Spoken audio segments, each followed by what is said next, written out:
Evening, everyone. I'd like to welcome everyone to the Winterville Town Council meeting. Today is August the 4th, 2025. The time now is 6 p.m. Tonight, our invocation is going to be given by Mr. Luther Hemby, and after that, we will stand and do the Pledge of Allegiance.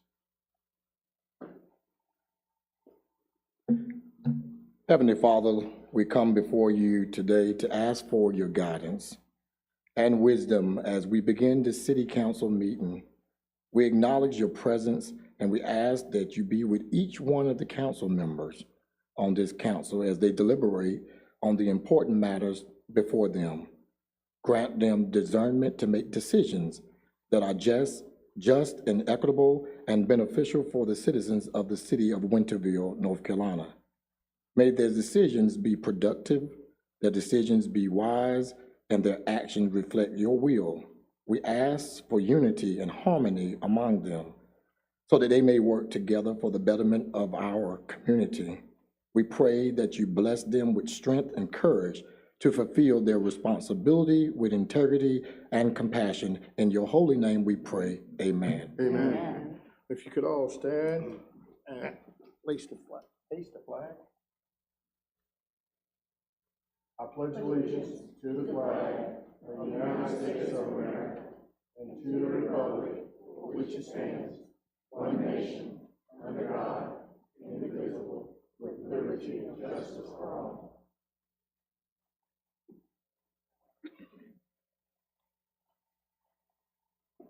Again, I'd like to welcome everyone, and also too, I'd like to thank Mr. Hemby for that word of prayer. My name is Ricky Hines, the mayor, and we're gonna move right on into our roll call, and I'm gonna turn it over to the town manager. Okay, Mayor, thank you. Good evening, everyone. We will start with Councilwoman Hawkins. Councilwoman Harrell. Present. Mayor Hines. Present. Mayor Pro Tem Moy. Present. Councilwoman Robertson. Present. And Councilwoman Smith. Present. Mayor, everyone's present and accounted for. Thank you. Next up is the approval of the agenda. Is there anything that needs to be added or removed? Manager? Yes, sir. I will call everyone's attention to an amended copy of the agenda at your seats. You will see the additions denoted in red. We've added a public comment. We've added a new business item 5, and we've added another agenda item 4.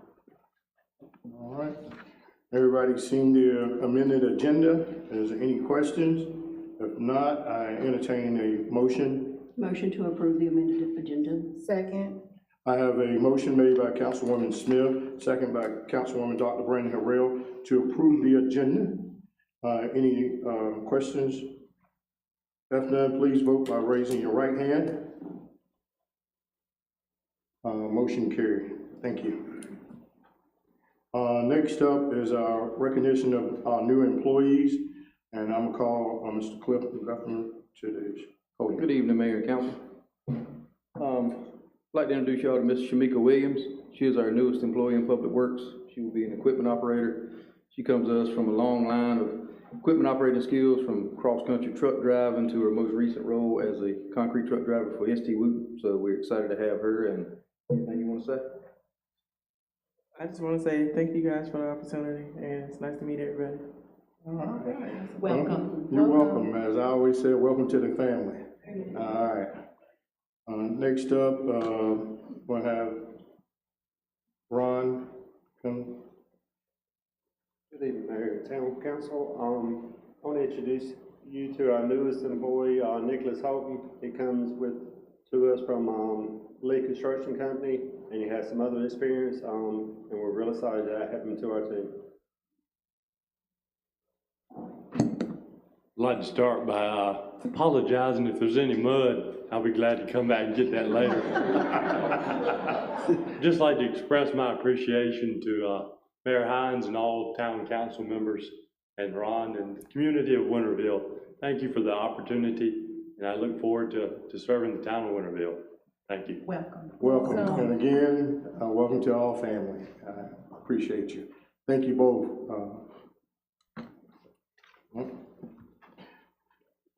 Next up is a proclamation, and I'm gonna have our town clerk read our proclamation.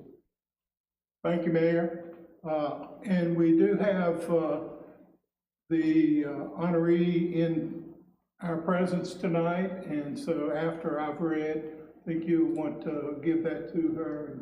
I think she may even want to say a few words. That's fine. That's fine. This proclamation is honoring Mary Forbes Forline on her 99th birthday, which I understand is forthcoming. Whereas Mary Forlines was born on August 16, 1926, just outside Greenville, North Carolina, and whereas Mary Forlines attended Winterville Elementary and Winterville High School and graduated in 1943, and whereas Mary Forlines moved at the age of 5 with her family to Winterville to a house on Main Street across from the current fire station. Whereas Mary Forlines married E.O. Panny Forlines of Winterville in 1946, and in 1955 built a house on Cooper Street, where Mary continues to live today. And whereas Mary Forlines organized the continuing education sewing classes and began teaching sewing classes at Pitt Technical Institute in 1966, and worked there teaching various levels of sewing in the continuing education program for 23 years. And whereas Mary Forlines has been a member of the Winterville Christian Church for 82 years, holding the position of treasurer for 10 years, was one of the first women elders, has made 5 sets of paraments and numerous banners for the church, and as a representative of Winterville Christian Church, has attended 28 regional assemblies and 5 Christian Church Disciples of Christ International General Assemblies. And whereas Mary Forlines has been a leader in the Winterville Historical and Art Society Incorporated and serving on the board for 33 years, making 5 quilts for fundraisers for the society, raising over $14,000 to benefit various projects, including moving the 1899 Winterville train depot from the village of yesteryear back to Winterville to its current location on Worthington Street. And now therefore, I, Richard E. Hines, Mayor, and the Winterville Town Council, in commemoration of her 99th birthday, honors Mary Forbes Forlines for her many contributions to our community and its citizens. In witness whereof, I do set my hand and cause the seal of Winterville to be affixed this 4th day of August, 2025.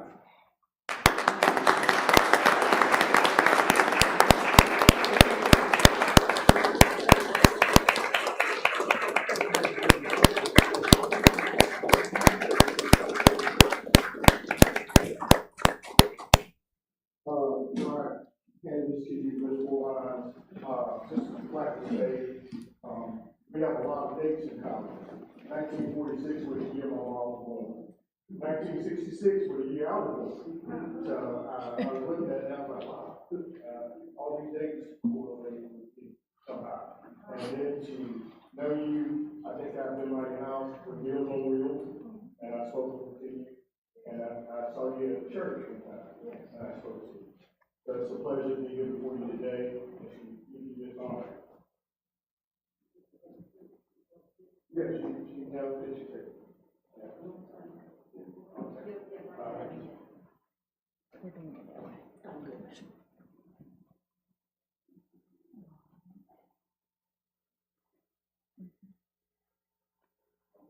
You come around where I'll get a better shot. Then get my whole body.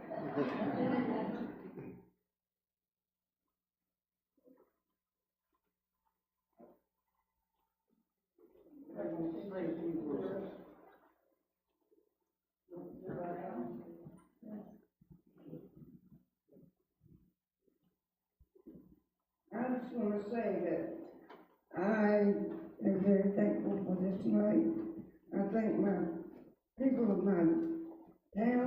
wonderful little town. And I also want to thank my supporters that have come to support me tonight. Oh, that's Thank you. I love you, all of you.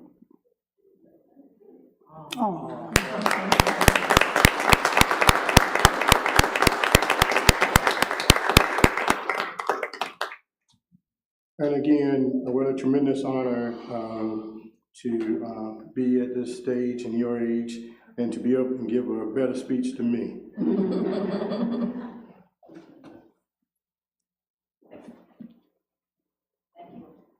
Thank you, thank you. I'm gonna just let them get a chance to, before we start. While they're moving along, if Miss Kat Dale would step to the podium and we can be getting.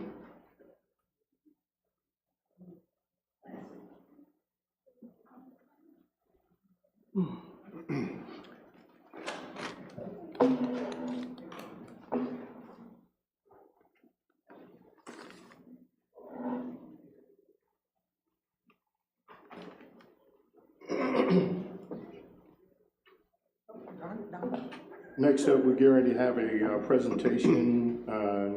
It's a sidewalk audit led by Kate Dale. Okay, so good evening, Mayor, members of the council. It's been a while since I have gotten a chance to talk to you all, so I'm so thrilled to be back. So for those of you who need a refresher, I'm your Safe Routes to School coordinator. My name's Kat, and today I'm going to talk to you about some proposed safety interventions we have for our downtown. So this all started from a walk audit that I hosted back in April. And a walk audit is an opportunity for community members and others to kind of deeply think about the built environment and how we view it as a pedestrian or a cyclist or someone really not in a car. And this is a really great audit. We had a really good turnout, and we had folks in wheelchairs with strollers, we had a teenager, we had members of the council, we had members of ECU Health. So it was a really fun group. And the way it worked is that we started at Cooper's Cup and we stopped at 5 different locations around our downtown core. And we, at each spot, and a participant got an opportunity to record data and notes using these worksheets that were modified from AARP. And at the very end of the walk audit, I gave everyone a chance to weigh in on a Post-it note about one thing they liked and one thing that they wish they could change. So I compiled all those results, I analyzed the data, and I put that together for our Winterville Vision Zero task force. So our task force our goal is to work to end serious injuries and deaths on our roads and facilitate travel choice for all residents and visitors. Winterville has been a Vision Zero community since about 2022, but our task force, we just got going in January. So it's very young, but it's an awesome group of people. There's several of us in the room tonight, and we have representation from education, law enforcement, NCDOT, our MPO, and of course, town council and staff members. So we're just getting going, but one of the things that we got an opportunity to do was evaluate the walk audit data and then provide recommendations. And then I took those recommendations and I just honed them a little bit based on existing studies, some contacts at the NCDOT Rail Division, and our very own Quick Builds project. So hopefully you all remember the blue curves and little posts from last year. So I took some of that data and that informed some of our proposed interventions as well. So 5 safety issues emerged as priorities, and I'm going to walk you through each of those. I'm going to talk to you about the safety problem that we identified and then the proposed solution. So starting at the very north part there, we stopped at this part of our streets, Depot Street and North Railroad, and we noticed that drivers may fail to see pedestrians who are crossing the road at this point. So we have a popular brewery just north of this, Local Oak, but there's no sidewalk or curb cut or crosswalk at this location. So our solution, very simple. So add a crosswalk, a high visibility crosswalk, a curb cut that's ADA compliant, and a little bit of infill sidewalk to the start of Local Oak. So not only does this indicate to drivers that pedestrians might be present and might be crossing there, but it also provides an ADA compliant connection to a local business from our downtown core. Okay? All right. Our second safety concern are these rail crossings. So hopefully you all know about this one already. So none of our rail crossings have any dedicated pedestrian infrastructure. So this is propagated up that whole railroad corridor. So this means pedestrians have to cross in the street with vehicles, and it's just kind of an undignified space is what we noticed, right? You're sort of forced into the roadway, especially if you're rolling, right? If you're in a wheelchair or with a stroller and you're not able to just march right across those tracks, which could be dangerous anyway in its own right. So there's a lot of solutions potentially here, and some of the longer term ones could be solved with the stormwater project coming in a few years. But as a short-term solution, we're thinking that we might try doing a painted line crossing area at this location in particular. So in front of the fire department to the corner of Main Street and North Railroad. So this is a short-term intervention. It's been tested elsewhere in North Carolina. So that's an example from Durham. Is this a pointer? Oh no. Okay. Sorry, I just made it black. Bring that back. Okay, we're good. So that's an example from Durham. They use a similar painted line structure. I don't really need to tell, right? Yeah. And this provides an opportunity to test this sort of low-cost intervention. I always say that paint is not infrastructure, right? You're not providing a truly physically separated space for pedestrians. But if this works to improve people's feeling of safety and slow cars down, then that's a safety improvement at these crossings. So it's a short-term solution with a longer-term goal. Here's our third one. So this recessed curb is something we noticed in front of the fire and police department. This is very difficult to see when approached from above. So this is what it looks like if you're approaching from the crosswalk, very visible. This is what it looks like if you're approaching going towards the road. So it's almost invisible. And our solution here is so low cost and so easy. It's adding a planter. So rather than just painting that curb a brighter color, which might not be visible to someone who's, say, visually impaired, or maybe it's nighttime, this planter actually physically prevents trips and falls. And one thing that we also heard from our walk audit participants was that they wanted more greenery in downtown. So the value of street trees and native wildflowers and things came out. So we could sort of accomplish both of those goals with one of these planters. So very low cost intervention. Fourth, we have this safety concern about pedestrians trying to cross Main Street at North Railroad, Maine are difficult to see, and drivers fail to yield. And this was told to us by community members. There's several different options here, but the one that we propose adding is doing a temporary bulb out or curb extension with a longer term improvement if we deem this to be effective. So what this does is it actually physically shortens the pedestrian crossing distance. So pedestrians are in the roadway with vehicles for a shorter amount of time. It increases visibility for pedestrians who are waiting to cross and drivers who are hoping to see those people. And it's also a very low-cost intervention because we can leverage a lot of the tools and materials from our Quick Build project last year. We'd changed a few things to make them more resilient, more long-term, improve the longevity. But we know that those quick builds from the data that emerged from that project, they did improve crosswalk compliance and they slowed vehicle speeds. And those are the things that we think about with road safety. How do you slow cars down? How do you make people more visible? So this is a super easy to implement option for that intersection. And if it works, then we can think about more permanent solutions. And then finally, Main and Mill. So this is one that's, I know, also come up in some conversations. So this is a DOT intersection, and there's only one simple crosswalk here. There's no pedestrian crossing signal, so there's no button you press to see the little walking man, right? So pedestrians just kind of have to judge and then run, when they think it might be safe. So what we propose here is just kind of the full suite of things. So adding high visibility crosswalks, curb cuts, sidewalks at those northern sides of the intersection. This provides safe, separated pedestrian crossing infrastructure, guidance for pedestrians crossing, including those who are visually impaired, right? You can have the beeping walk signal. It also indicates to drivers that pedestrians might be present. So we've already started conversations with DOT actually about this intersection. This is the benefit of having DOT on our Vision Zero task force. So they're right in the room and they can say, yeah, we'll bring this to the safety committee next week. So we've already got that conversation started. It is a bigger project, so there's some sort of pieces of this that we can implement earlier than others. but these are our recommended interventions. So here's a table. This is also in the document. Hopefully you have it in front of you, but these are the 5 different areas and their proposed interventions, some potential funding sources.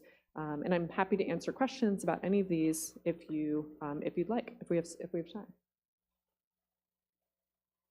All right, anyone have any questions for Ms. Dale?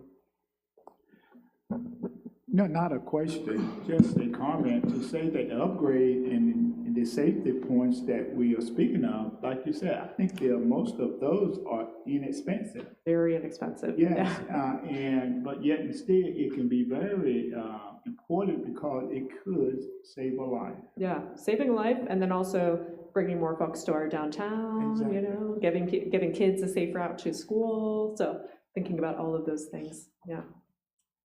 I understand that that's downtown, of course. Mhm. You know, I've gone a block down the road there, down by Robinson. In the morning, there are a lot of parents, you know, walking across that railroad crossing there on Boyd Street. I know that it wasn't part of this, but Yeah. it's something that we need to look at. Absolutely, yeah. So my grant can actually fund some improvements there too. If we find that the paint, you know, the sort of painted section works, we could consider doing something else along the corridor, which I think would be really nice. We also did a walk audit actually around W.H. Robinson from downtown, and we noticed similar things. So I'm hoping that, you know, we need to talk about it, but the stormwater project, if the whole corridor is kind of getting redone, that would be an opportunity to implement crossings elsewhere as well. But yes, the principal of W.H. Robinson is on our Vision Zero task force, so this is really a concern for her as well. Yep. Councilwoman Smith, you have something? I see that several of these, you state that the Safe Routes to School grant can be utilized to fund that, so that Yes. funding is still remaining and available. Oh, yeah. So I think it's 3 of them that can. And actually, Councilwoman Smith, I actually had a meeting with them, and they said, Kat, you need to spend more money. So we got to spend this grant. So yes, they said, it's actually, Federal Highway Administration is the one who is sort of our allowable or unallowable expenses, and they recently made a change in the last about 9 months to allow us to spend money on crosswalks and paint for other interventions. So that would include our sort of railroad crossing area as well. So that's a really nice change. So it is a non-infrastructure award, but they've expanded that a little bit to allow us to do some of this. So yes, we definitely have the funds available from my award. And some materials left over from the first And phase. some materials, Okay. yep, exactly. All right, you need something from us? You need I don't think so. you don't need anything? I think we're good. So. Yeah. All right, well, thank you again, Ms. Dale, Yes, for your absolutely. presentation. Next up is Winterville at Work video. Donald, you gonna take that one? I'll be glad. There's been some conversation, so the Winterville at Work folks that work with us have sent us this down, and this is for you all, but all those in the public too, to look at. I would encourage anyone that's watching that has not downloaded the app yet. It's on multiple places, or they can call and get the download. The, what's that called? VR code? QR, excuse me. I'm an old man, I don't know all this new stuff. The QR code shown there will walk you right through becoming and getting online with that. Our new mobile app brings the power of our local government in the palm of your hand. Just go to the Apple App Store or Google Play Store and download our new app today. Using the app is easy. You can now start a service request for graffiti, potholes, broken fire hydrants, damaged streets, and more issues with your smartphone. Just open our app, hit the Start Request button, choose your issue topic, submit a picture, choose your location, and describe the issue. It's that simple. Your request is then automatically sent to the correct department, and you can track your requests and communicate with the department while the issue is resolved. Download our new free app and connect with us today. All right. Excellent. So in terms of the amount of information that the app requests, you can put several different types of information in there. When I set my personal account up, though, I only provided my name and my email address. So it can be that simplistic in terms of how you get your account set up. So we're finding that we are getting numerous requests, and we think that the more that we put it out there and people become knowledgeable about it, it'll leave it increase. But if people don't have a smartphone and if they don't have an opportunity to download the app, we still have a way to go to the website and send an email. Thank you. I have a comment, yes. So I have a comment about the Winterville at Work app. As I shared during the community conversations, the app, I appreciate the demonstration of the app. My question is this app primarily for work orders, or what else does this app extend to? As you all know, an all alert app has been something that I spoke about in 2021 as well as 2023. This is an amazing app, but I just would like for you to share what other things this app extends to the public, or is it just subjective to work orders? Go ahead, Don. No, it is not just a request order. Matter of fact, the alerting people is one of the bigger things that it does. If you've got it on your phone, and I sort of get it because I've got my personal phone and my work phone there, and if I'm loading down a notification, as soon as I put that notification in, it hits your phone. I mean, it's like that. And I would encourage people to get it for that reason, if nothing else, because, you know, you can call if you have a need for something or a request, but that lets us know, or lets you know, something that may be happening that we're pushing out. And the more people we can push out that way, the quicker it happens. And it works so much better to notify all those. Now, it's not going to notify anybody that's not signed up. You've got to be signed up for it. But that's just like if you're not watching the TV, you're not going to get an alert there either. So it's very good. It's very useful. We're finding that it's also very helpful that it works quicker than going through a lot of different hands. Thank you, and I think it's also a benefit to emergency preparedness. So for example, when there's storms, there are notifications up there. My next question is, in terms of those who sign up for the app, is their information disclosed? No, ma'am. Okay, I just want to make sure that the public knows that once you sign up, this is just a connection for you for work orders, alerts, emergency notifications. Thank you. In addition to those things, it'll also, say for instance, you could go to the council area. It has information about the town council. It'll take you to the website if you want to have a pass through to the website. So again, it can do some additional things. Thank you. And I will say I have received several like inclement weather alerts, and it's good for that. It's good for safety, but I also appreciate, because I have mine set up where I get an alert on my phone and I get an email. I appreciate the weekly reminders of, is it recycling week or not? Yes.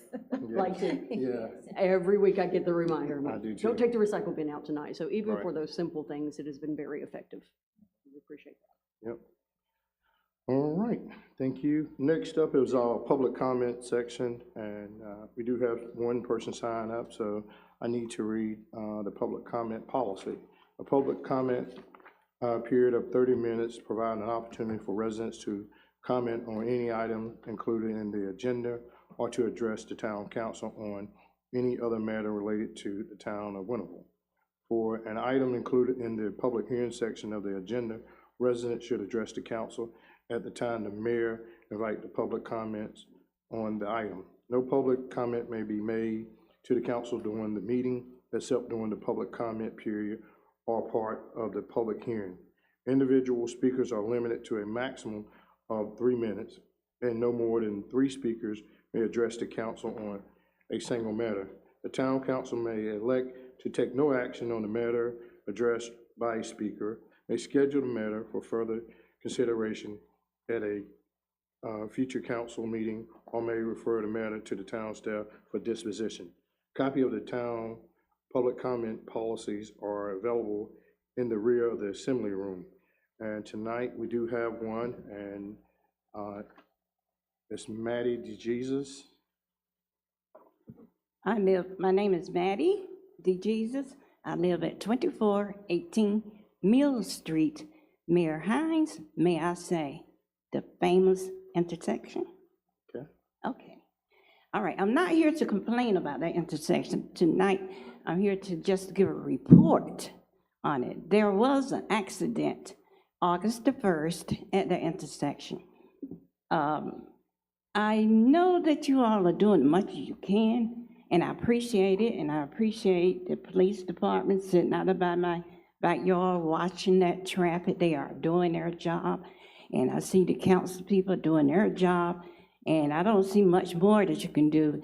I was complaining about a traffic light, motorized traffic light, but I noticed there's a difference between the two. That traffic light will give Mill Street a speeding permit. They would be speeding by, they would try to beat the traffic light. Now, I noticed those traffic lights. I had an apartment on the other side of Greenville. I had my lipstick in my hand. I said, now when I get to a traffic light, I'm gonna put my lipstick on. I got to 3 traffic lights. The light kept going. I didn't stop. 10 lights. That thing was still going. I did not stop. And I said, well, the 12th one, I'm gonna put my lipstick on. I got to number 14, all the way down. That was weird. Greenville lights, all those lights were green, all the way to my destination. When I got there, that's when I go, oh boy, now I'll put my lipstick on. It was safer this way anyway. Well, I'm beginning to like that 4-way signs began to grow on me. Now, as I was saying, it was Mill Street and they were going through a traffic light, they would be speeding. And you notice how those cars got all tore all to pieces by hitting each other with a hard impact. But this time, they were slow and everybody stopped. I like everybody stopping at my house. And I noticed there was a lady that stayed in those mansions down there. She stopped out there and she said, this is the best I ever seen this house. I've been here 13 years. And I felt proud because she was living in a mansion and she looking at my old regular house. It was nice. It made me feel good. Some people rolled the window down, but they got to stop and they rolled the window down and say, you got a beautiful yard. And then one lady said, oh, my kids, my grandchildren love those flamingos. They get excited when you come by your house. So I'm not going to complain about that 4-way sign. I'm going to keep watching because I think it's the best right now. But if it does, I will be coming back. But they're hitting us slow area impact now. And I want to thank you all. And I'm so proud of Miss Mary Forlines. I'm so happy she's getting me 99. She made me feel so welcome, you know, by me being the only Black in the Winterville Historical Society. She made me feel welcome. Thank you. Thank you, Miss. Thank you. Thank you, Miss Maddie. I'd like to comment. So the intersection or the always stop sign at Boyd and Mill, first of all, Ms. DeJesus, thank you for your comment. You look beautiful, whether with lipstick or not.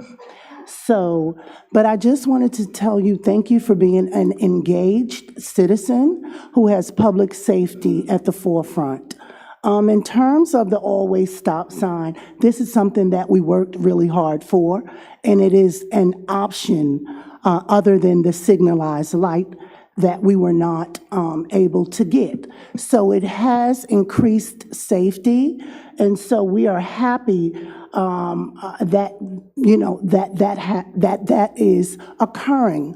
What I want to say is that I did have to reach out to Chief Williams in terms of speeding.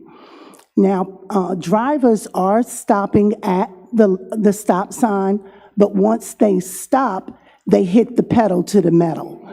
And this is something that we need to all be conscious of. And again, there was an accident there. We want to be mindful that drivers are coming off of Boyd Street and also going down Mill Street. So as everyone is still getting acclimated, they need to adhere to the stop sign and not put the pedal to the metal.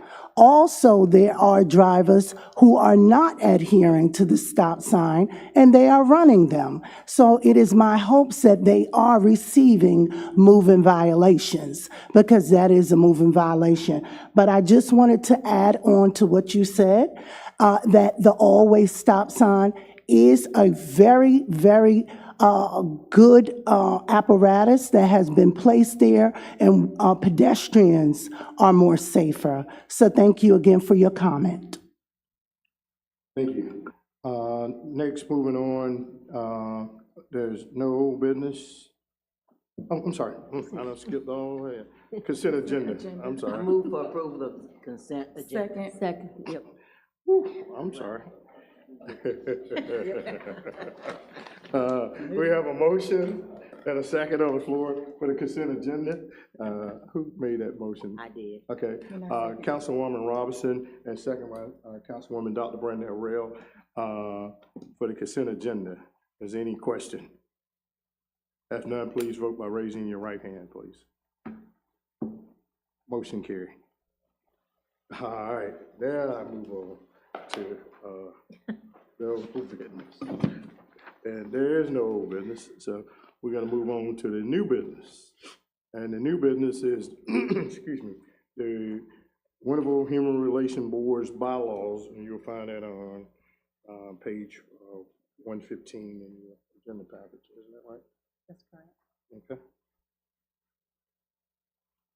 I believe it's.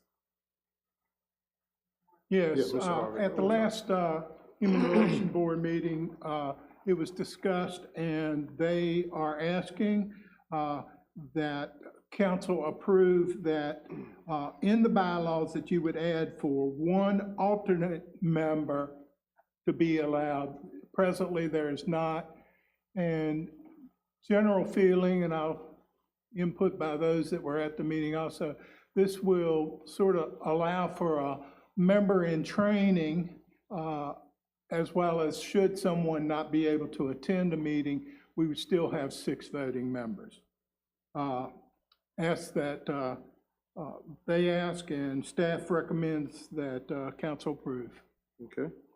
I move that we amend the Winterville Human Relations Board by allowing an alternate member. Second. Okay. I have a motion by Councilwoman Robinson, second by Councilwoman Dr. Brandon Harrell, that we amend the Winterville Human Relations bylaws to add an alternate member, one alternate member. Okay? All right. Any questions?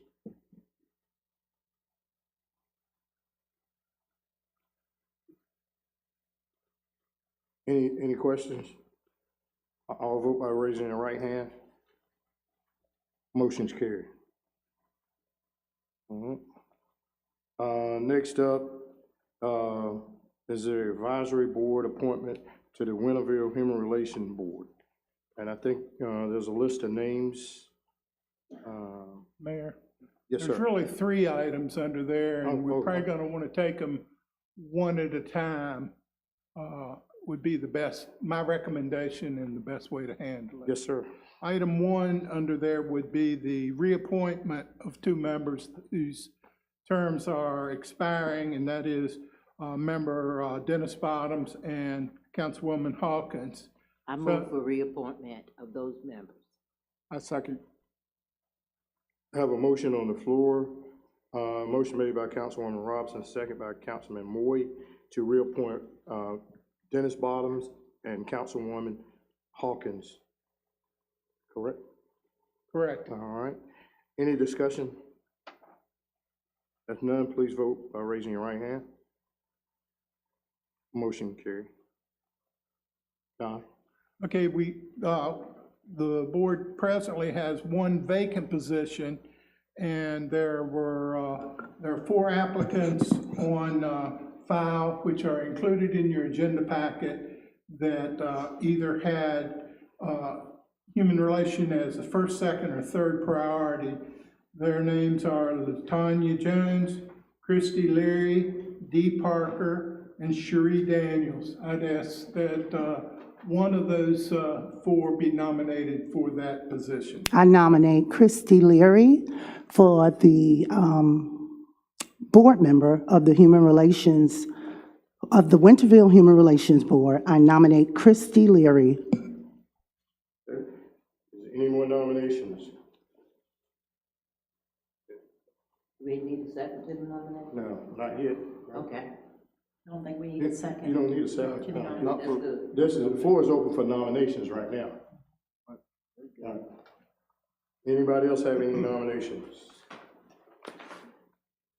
If there's no other nominations, I close the nomination. Now you can make a motion. I'd like to make a motion that we accept Christy Leary as next member. The alternate, right? No.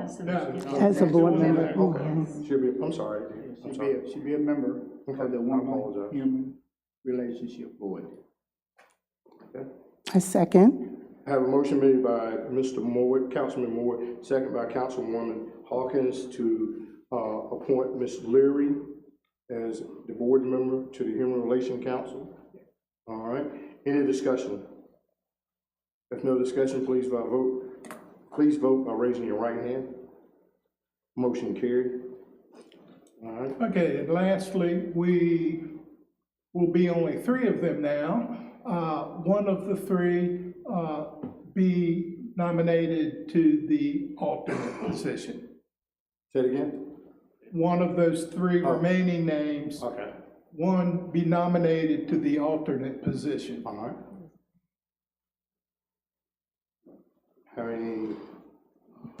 I'd like to make a motion that we nominate Dr. Cherie Daniels. Okay, is there any more nominations? Is there any more nominations? If not, I close the nomination part of it now. And what is the pleasure?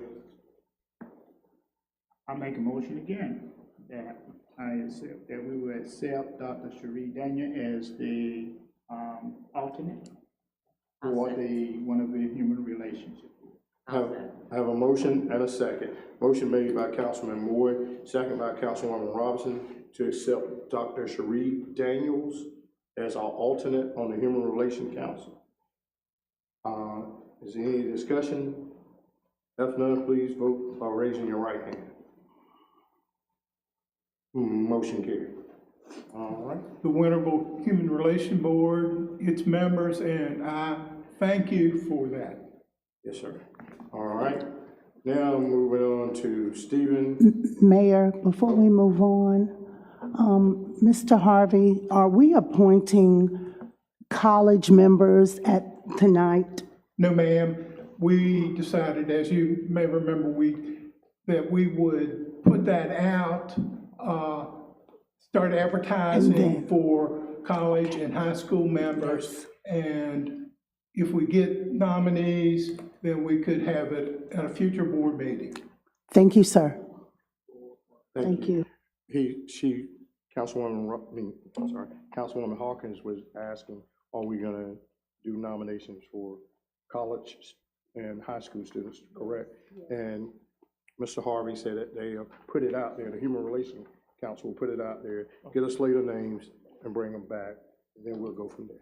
I will start pushing it in the newsletter, which I'll do my little song and dance right now. I need items by the 7th for that. I'll put it on the website and social media so that people, any students that might be interested, Also ask you all to, if you know students, and we'll be also getting it to the local schools to see if they won't do it. Thank you, sir. Can I have a question? Yes, sir. The question is that for all boys or just for the human relationship? Human Human Relations Board is the only one that the only one. specifies, Yes, sir. specifies a student's Thank you. specifically. All right. Mr. Stephen Penn. Good evening, Mayor and Town Council. The Planning and Zoning Board has a few seats that are expiring. These are 3-year seats, so they will be extended to 6/30/2028. The 3 current in-town seats are occupied by Ms. Brandy Daniels, Mr. James Godfrey Jones, and Mr. Morris Luton. We do have an in-town alternate seat that is occupied by Mr. Dominique Cunningham. We also have an ETJ seat that is occupied by Mr. Henry Hostetler. Of course, we would have to go to the county for final approval of that one if town so chooses. We also have on the right side a list of applicants that are on file that have shown an interest in the Planning and Zoning Board, and on the right side of that, it also shows their choice. So as you can see, there's a few of them that have Planning and Zoning Board as their only choice, and then some that have them as their first or second choice as well. I move that we keep our Planning and Zoning Board members that have expressed a desire to continue. Second. Excuse me. I have a motion on the floor. Motion made by Councilwoman Robinson, second by Councilwoman Smith, to keep the current board members that have expressed interest in continuing to serve. Correct? Yes. Any? I have a clarification. Yes. Stephen, everybody listed is agreed to. Everybody is desiring to serve. Thank you. Okay. If there's no other questions, please vote by raising your right hand. Okay, motion carried to accept the names. Thank you so much. All right, thank you, sir. Next up is Animal Control Ordinance, and I'm gonna turn it over to the town manager. Actually, I'm gonna ask Keen to spearhead this. Okay. Keen and I and Chief Williams, we've all been working on this, but Keen has done it also for a couple of other towns that he represents. So I'll jump in, but I'm gonna ask Keen to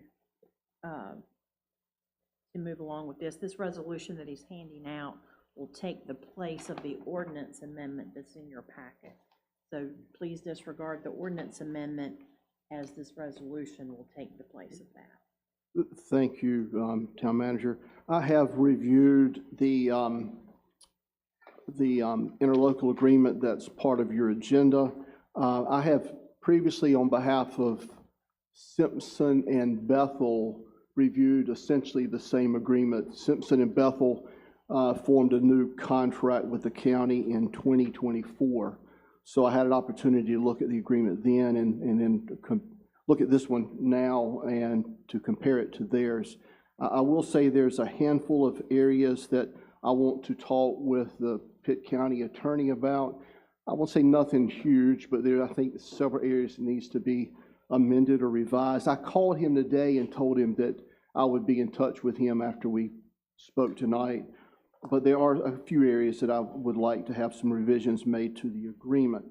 I think what's on your agenda tonight is whether or not you would consider approving the agreement subject to my approval of the changes. I will say that if you are inclined to do that, if I request a change that they don't agree to, we'll come back and talk to you about that to make sure that you're okay. But again, there was nothing really substantive, just a couple issues that I think just for drafting sake need to be changed. But I'm here to answer any question you have about the interlocal agreement. And then hand in hand with that, the resolution that I passed out This is because Pitt County, we'll be retaining Pitt County to come into town and to administer their a comprehensive animal services ordinance in town. You will need to adopt the county's ordinance and make it applicable in town, and we do that by resolution. So there's sort of, I guess, Mayor, ultimately two motions here. One is whether the board would like to move forward with the interlocal agreement, and then number two, the adoption of the resolution. I'm here to answer any questions you have of me. Mayor, I have a couple of Yes. things I would like to add to that, if I may. So if the board approves this agreement this evening, it begins September 1st, and it's for a 10-month period ending at the end of June. And then we would look to renew, assuming all goes well, for a year contract. The monetary amount for this 10-month term is $5,000. The anticipated cost for a full year, assuming we continue this after this first time period, would be $25,000. Having said that, Exhibit A of the agreement currently includes our entire animal control ordinance. Ian and I had some conversation today. We will pare that down to include the sections, and I'll use an example. We limit the number of dogs you can have in town to no more than 4. And so we would like to keep it, we will list the sections of our ordinance under Exhibit A, so we'll pare it down. It won't be the entire ordinance, but it'll be the sections that we want to retain, so they would also enforce those as well. I did want to remind everyone that assuming that we go into this agreement with Pitt County, it will not be from a response time period, not always as it might be if we were doing it in town ourselves. So citizens hopefully will understand, and we'll try to get verbiage out there that if you call for service, that there may be one officer in the entire county. So if they're in the northern part of the county, it will take them some time to respond, but they will respond. If the shelter is full, particularly for cats, they will not be able to take cats and handle calls for cats, just like if we were doing it and we had a call for cats to take it to the shelter if they're full, and that does happen often. Same with dogs. Then we will have to, the county will just have to inform the person calling. So again, this is a wonderful opportunity to bring animal control back in town, but at the same time, it's going to be something that everyone needs to get used to. Question. Yes, sir. About feeding animals, even though they are not your animal. Just because you see them hungry and you feed them, they do not have no home. Who is responsible for that animal? I'll look at Chief, but I believe the state law says if you're feeding it, it belongs to you. So for the folks in town who have big hearts, and I'm an animal lover myself, but if you're feeding stray animals, they're no longer stray. They're technically yours. They are yours. Chief, you want to come up and speak to that, please, sir? Just to be on the record. Yes, sir. Good evening, council. According to my understanding of state law, Terry's 100% right. If you feed it, it's yours. You bear the responsibility of any damage it causes or all the other things. Waterford with their cat problem with the mess in the trees and whatnot. Feed it, it's yours. Thank you, sir. Yes. I'd like to say that, you know, once we as a board think about this, I had a great conversation last year when a resident called and talked about feral cats. I think she came and spoke about that, and the response time from Pitt County, I had a pleasant experience calling over. I called Pitt County myself to help the resident, and the response time was around 30 to 45 minutes, but they set the traps and they were able to get the cat. So I just wanted to put that out there, that this would be a great opportunity, and so if we all can agree on that, that would be great. And I would like to, if anybody else doesn't have anything to say, I would like to make that motion. I do. Okay. I have a question. When a call is made, for whatever reason, with regards to animal control, how's that documented and how can that be followed up? For example, with cats, the response time, or if they can't, catch the cat or whatever, or bring it back to its home, how would the person making the call know what's going on in the process? Great question, Councilwoman. So myself and Tiffany, the Director of Animal Control, have talked about a system where we work together. So they have a reporting system, we have a reporting system. We've pretty much figured that initial calls will still come to the police department. Those citizens can call directly to the Pitcairn Animal Shelter, and then Brittany or Tiffany, the two ladies who will service our area, will make contact with us. So we will make an operations report about it, and then they have their own reporting system as far as taking animals in, what kind of animal it is, where it was found, whether they gave it shots, all that stuff. So I think we have a pretty good system down, and to be perfectly honest with you, I would consider this first 10 months as like when you first get married, right? You're gonna learn who snores and who doesn't and all that stuff. So that's what I feel like this first 10 months will be, is us learning how to interact with each other to better serve the citizens of Winterville. But every time we have needed them, they are of great service, and they have powers that we don't and knowledge that we don't, and they bring a lot to the table in that regard. So pretty much working out the kinks for Yes, the sir, first absolutely. 10 months.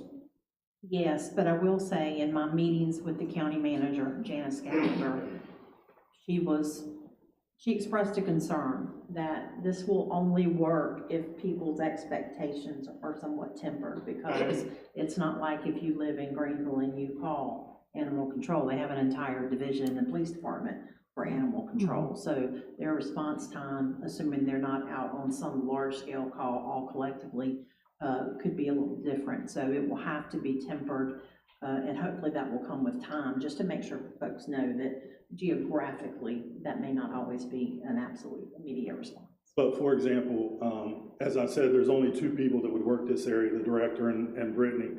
And so, for example, the mayor has a stray dog near his house, and he calls and he says, I have a stray dog near my house.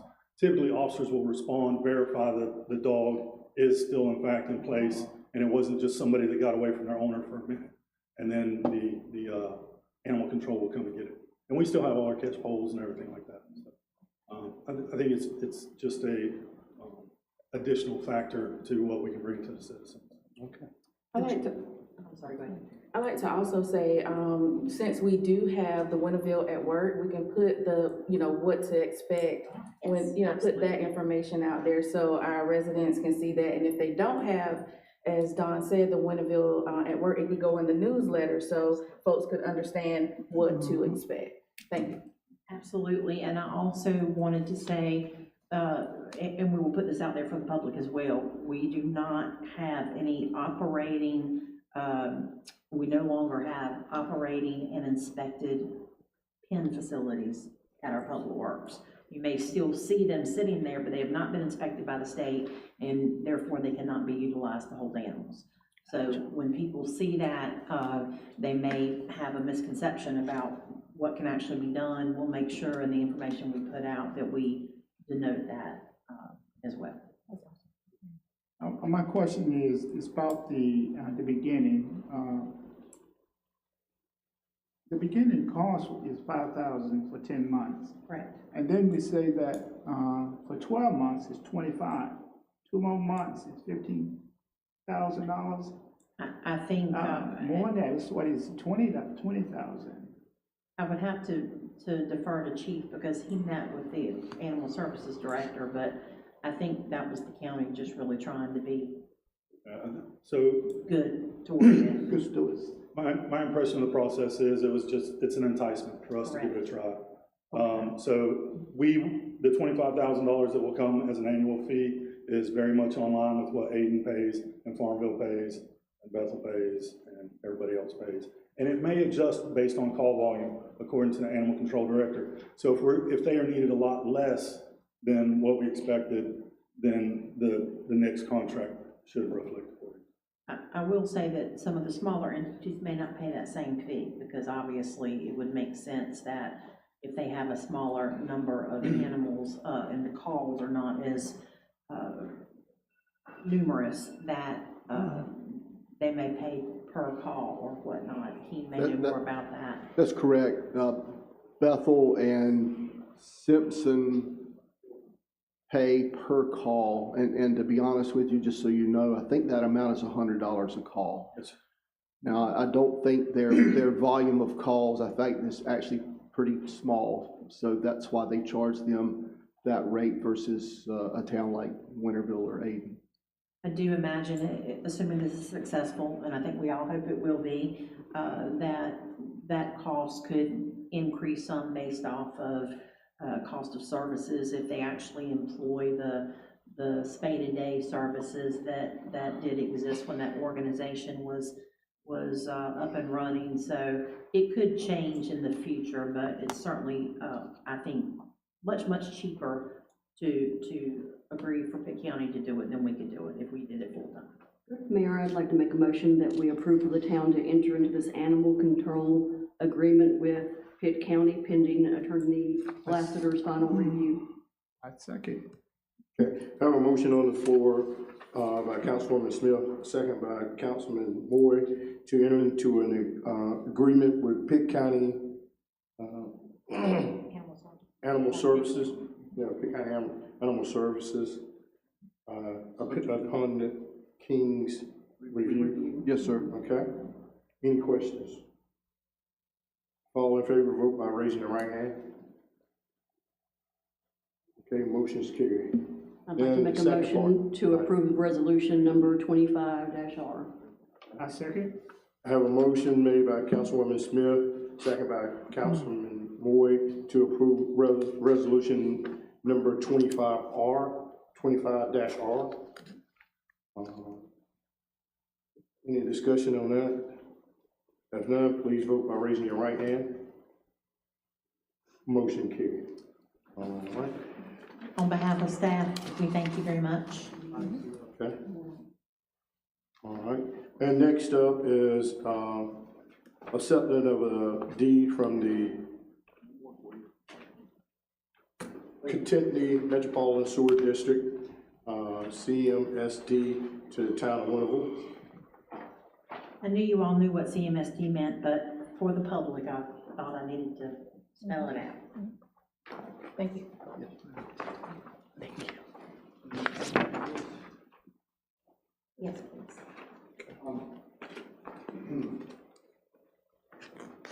Thank you, Mayor. In 2017, CMSD approved a motion to look into conveying a part of CMSD land that's adjacent to the Winterville Cemetery, but there was no vote was taken to approve the actual conveyance of land. I guess my point is CMSD was thinking about this back in 2017. However, recently in May and around May or June, Anthony and I were talking through this, and CMSD had agreed to deed some of the land around the cemetery to the town. I prepared the actual deed and sent it to CMSD to review. You can see on the second page, it's a small tract of land. It is 4,046.7 square feet or 0.09 acres. So it's a small tract, but I think we needed this land to assist with some of the work that's going on down there now, and CMSD didn't need it anymore, so they agreed to deed it to us. All we need tonight, and then of course, this deed has been signed by Mark Smith as chairman of the CMSD, and we just need tonight to accept this deed. If you do accept it, I will record it at the courthouse, and this will be a done deal. Motion to accept. I second. I have a motion to accept the deed. Motion made by Councilwoman Smith, second by Councilwoman Robinson, to accept the deed from CMSD to the town of Winterville. Any discussion on that? If none, please vote by raising your right hand. Motion carried. Thank you. Thank you. Thank you. Next up is other agenda items, and we'll turn it over to Ms. Hawkins on the multi-purpose center. Yes, thank you. Yes, good evening. I am speaking tonight with regards to the multi-purpose center. We discussed the multi-purpose center during our budget meeting, and I am going to ask Ms. Diane White to please provide some concise progress in terms of McGill and Associates and where they are. We had $25,000 set aside for that. I'd like to know how it's being utilized. In addition to that, I'd like to, for us to get a concise progress in terms of time stamps of what they are doing and when.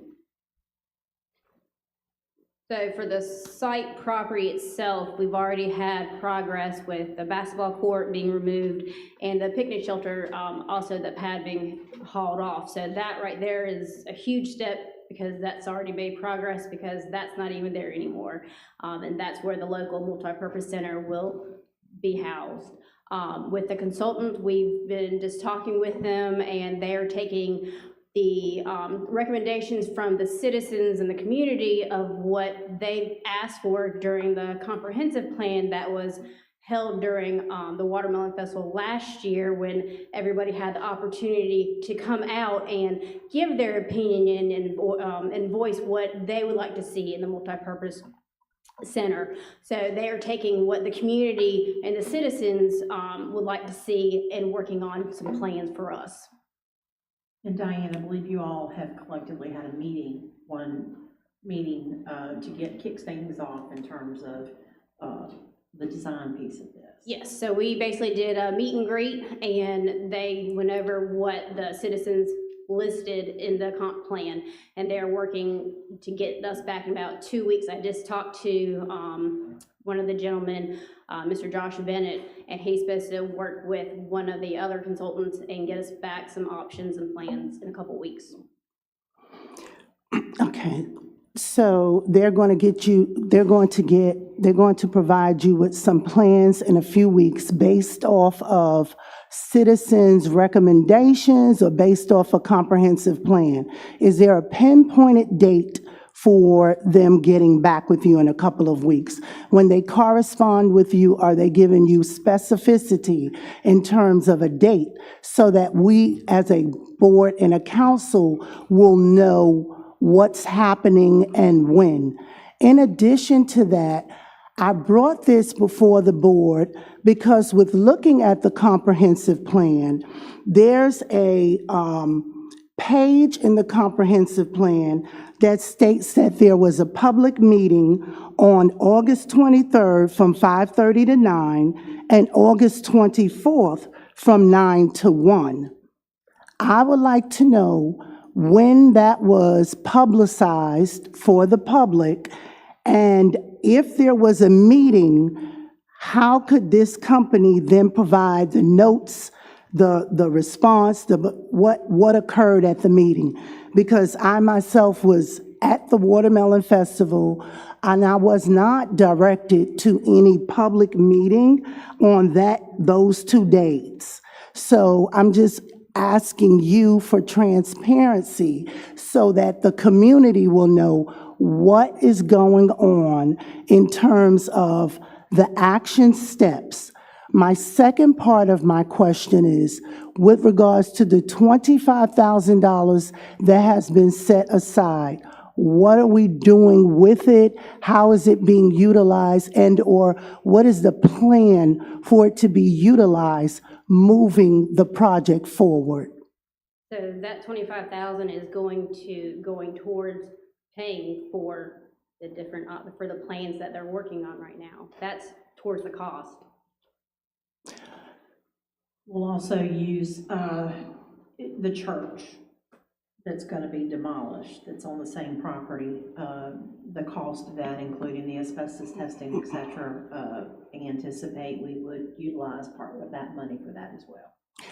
Is this listed somewhere? Where do we as a council reference where the monies are going? And we could certainly give a report to what's been spent to date and the cost as we become aware of what they are.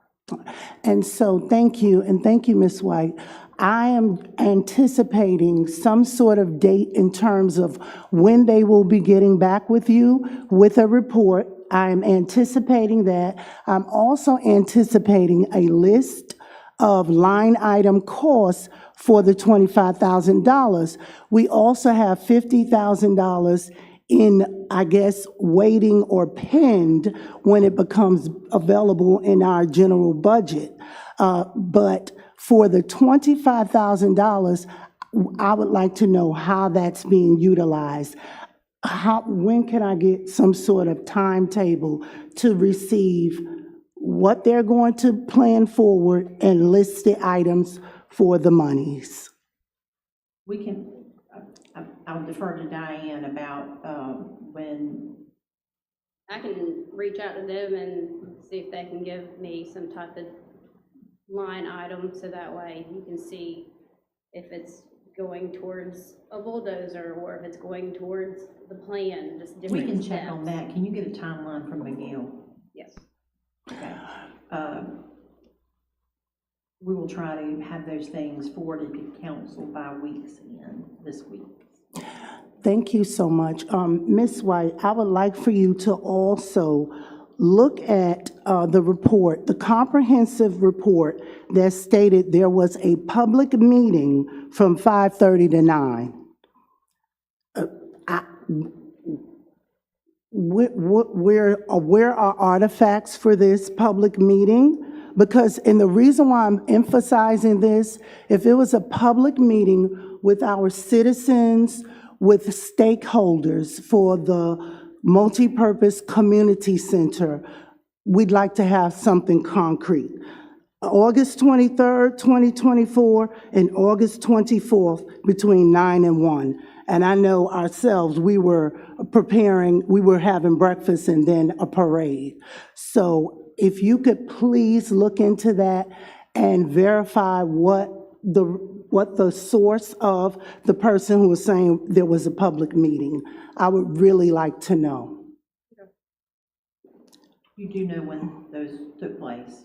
Yeah, I have to look back on the exact dates when things were sent out, but yes. Oh, yeah, okay, but they were meetings during the Watermelon Festival. That was during the Watermelon Festival, Yes. because actually, we had a couple, the mayor and Councilwoman Smith were actually a part of giving their feedback for the comprehensive.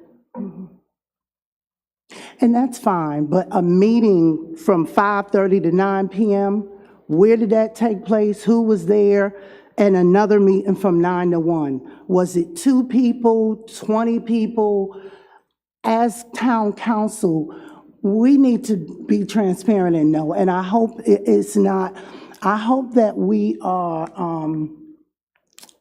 I hope that this discussion is being approached in a manner, not an eye against anybody, but approached in a manner as transparency in a multi-purpose or community center that has been discussed for close to 20 years.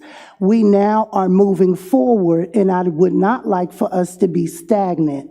And then I would also like for us to have documentation when we go out to the citizens and say a community center is being built, we don't have anything to reference. So that is the purpose of my discussion for that. And I thank you for looking into these items that I pointed out. Thank you. Thank you. Next up is Community Opportunities, Residents Resources, Councilwoman Hawkins. Yes, I wanted to put this item on the other agenda items. Community opportunity, what does that look like? How are we involving the community in things that are going on around the town? I know that we have our wonderful town clerk, and he puts things in the newsletters. We have a website going. We have Winterville at Work. But how do we give the citizens the opportunity to have their voices heard? For example, in this town, we need some sort of online surveys, cycles of online surveys, as well as comment boxes. This will connect the citizens with what is happening, as opposed to them being on the receiving end of information, but they can also be a part of that. So that is what I'm speaking to tonight, and that is where I hope our town will move closer to. I don't know, and I have not researched other towns of our population and capacity, but we need to involve more public voice. Town Manager Parker, is there any instances in your history as town manager of having a comment box for the citizens and/or online or surveys? I know the Human Relations Board are moving towards a survey, but just that in general, how do we get more public voice? That's my question too. Okay, so surveys that have been done in the past have usually been subject-specific, and it could have been surveys sent out for master planning purposes, whether it's Parks and Rec master planning, land use planning, etc. So those have usually been, I'll say, subject-specific. So surveys have been done. In terms of comment box, I just want to make sure I understand. We do have the ability for anyone, whether you live in town or not, to communicate with us through the website, through email format. And those are addressed, and we monitor how they are addressed, and we connect that with our Winterville at Work system so we can keep up with the department when they respond, etc. I don't, is that similar to the comment box you were working on? No, I would like for you to elaborate a little bit further in terms of the town having a source in which the community can reach out. Is there a contact us? Contact us? Tab, you should be able to see that. Where is that located on the website? Donald. Front and center. Front center. Front, maybe to the right a little bit. Okay, so there's some tabs that go across the top. On the new? Yes. If I could comment, of course, my office is right there off of the lobby, and there's many, many times people come in and comment to me, ask questions, give a comment, ask whatever, and I try to direct them. First of all, if it's not something that I know or that it's in my office or type thing, direct them maybe to the operations center, if it goes to one of those, if it's utility there, to them. Lots of times they'll come in and need to go to building inspections or planning and zoning, which are right there near to us. But there are just a lot of people that come in, and I'm able to, hopefully I'm able to direct them or just talk to them and give them. We have in the front lobby, we have the Winterville magazine that's put out yearly. I hand those out on a regular basis, and most people are very appreciative of that because it gives them just a little bit about the town, especially those that are newcomers. I've had a number of recent calls of, and you'll be interested in this, people that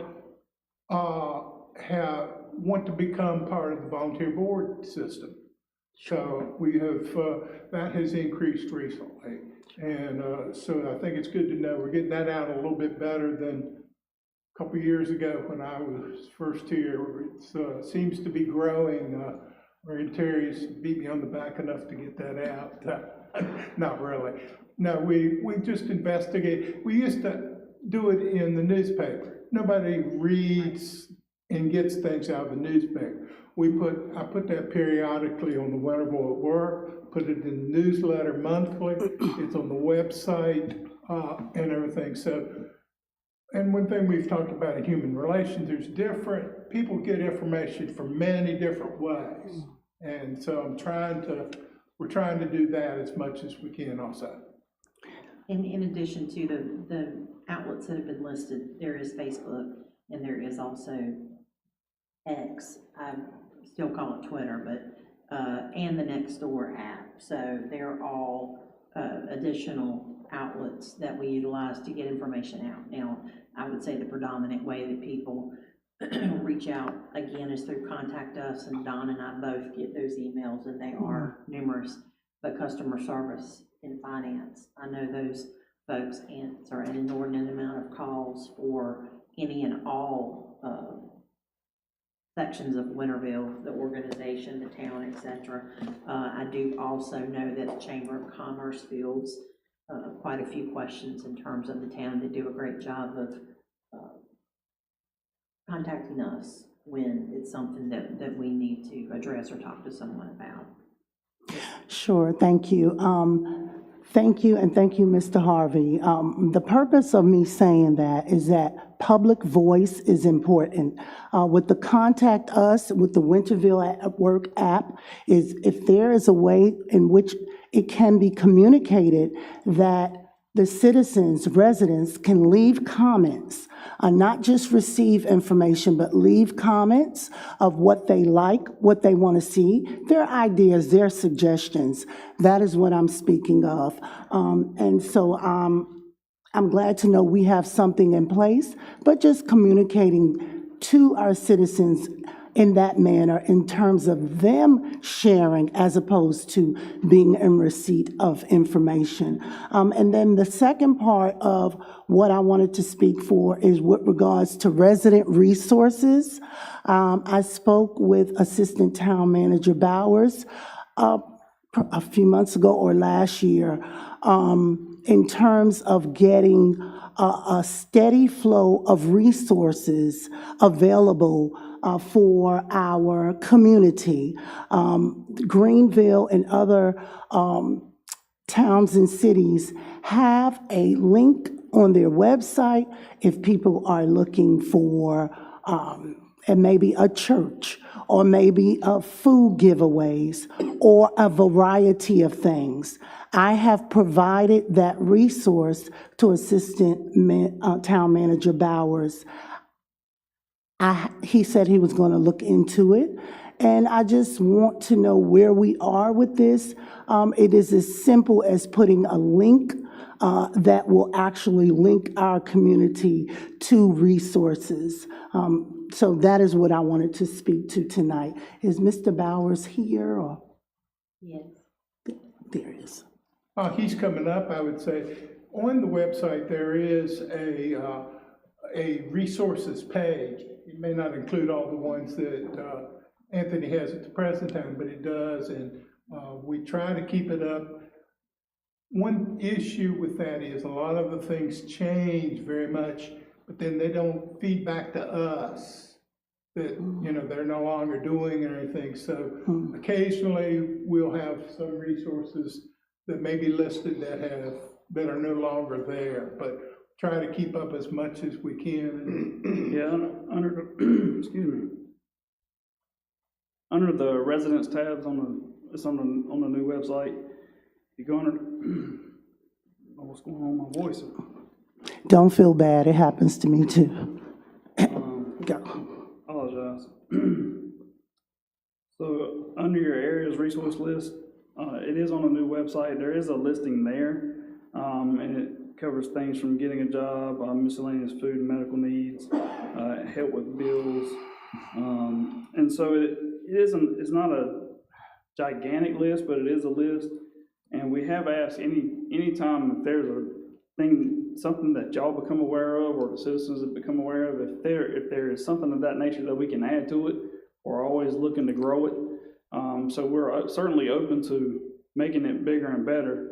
I think, like Mr. Harvey mentioned, sometimes these entities that do help, they come and go, and so it is kind of difficult, but we should certainly be taking a hard look at that, reviewing it on a regular basis, and making sure that the stuff is up there, that the items that are up there are current and accurate, and so we're not giving out old information as well.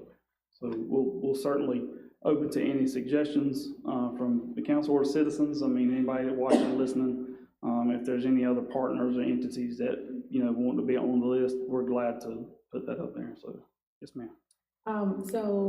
Anthony, what about a quarterly review by you all as staff when it comes to the resources in the area? I did provide an exhaustive list of mental health and substance use providers, and as you said, sometimes those providers are in town and then they move and things of that nature, their offices move. So, if you all could do maybe like a quarterly update, I think that would be sufficient.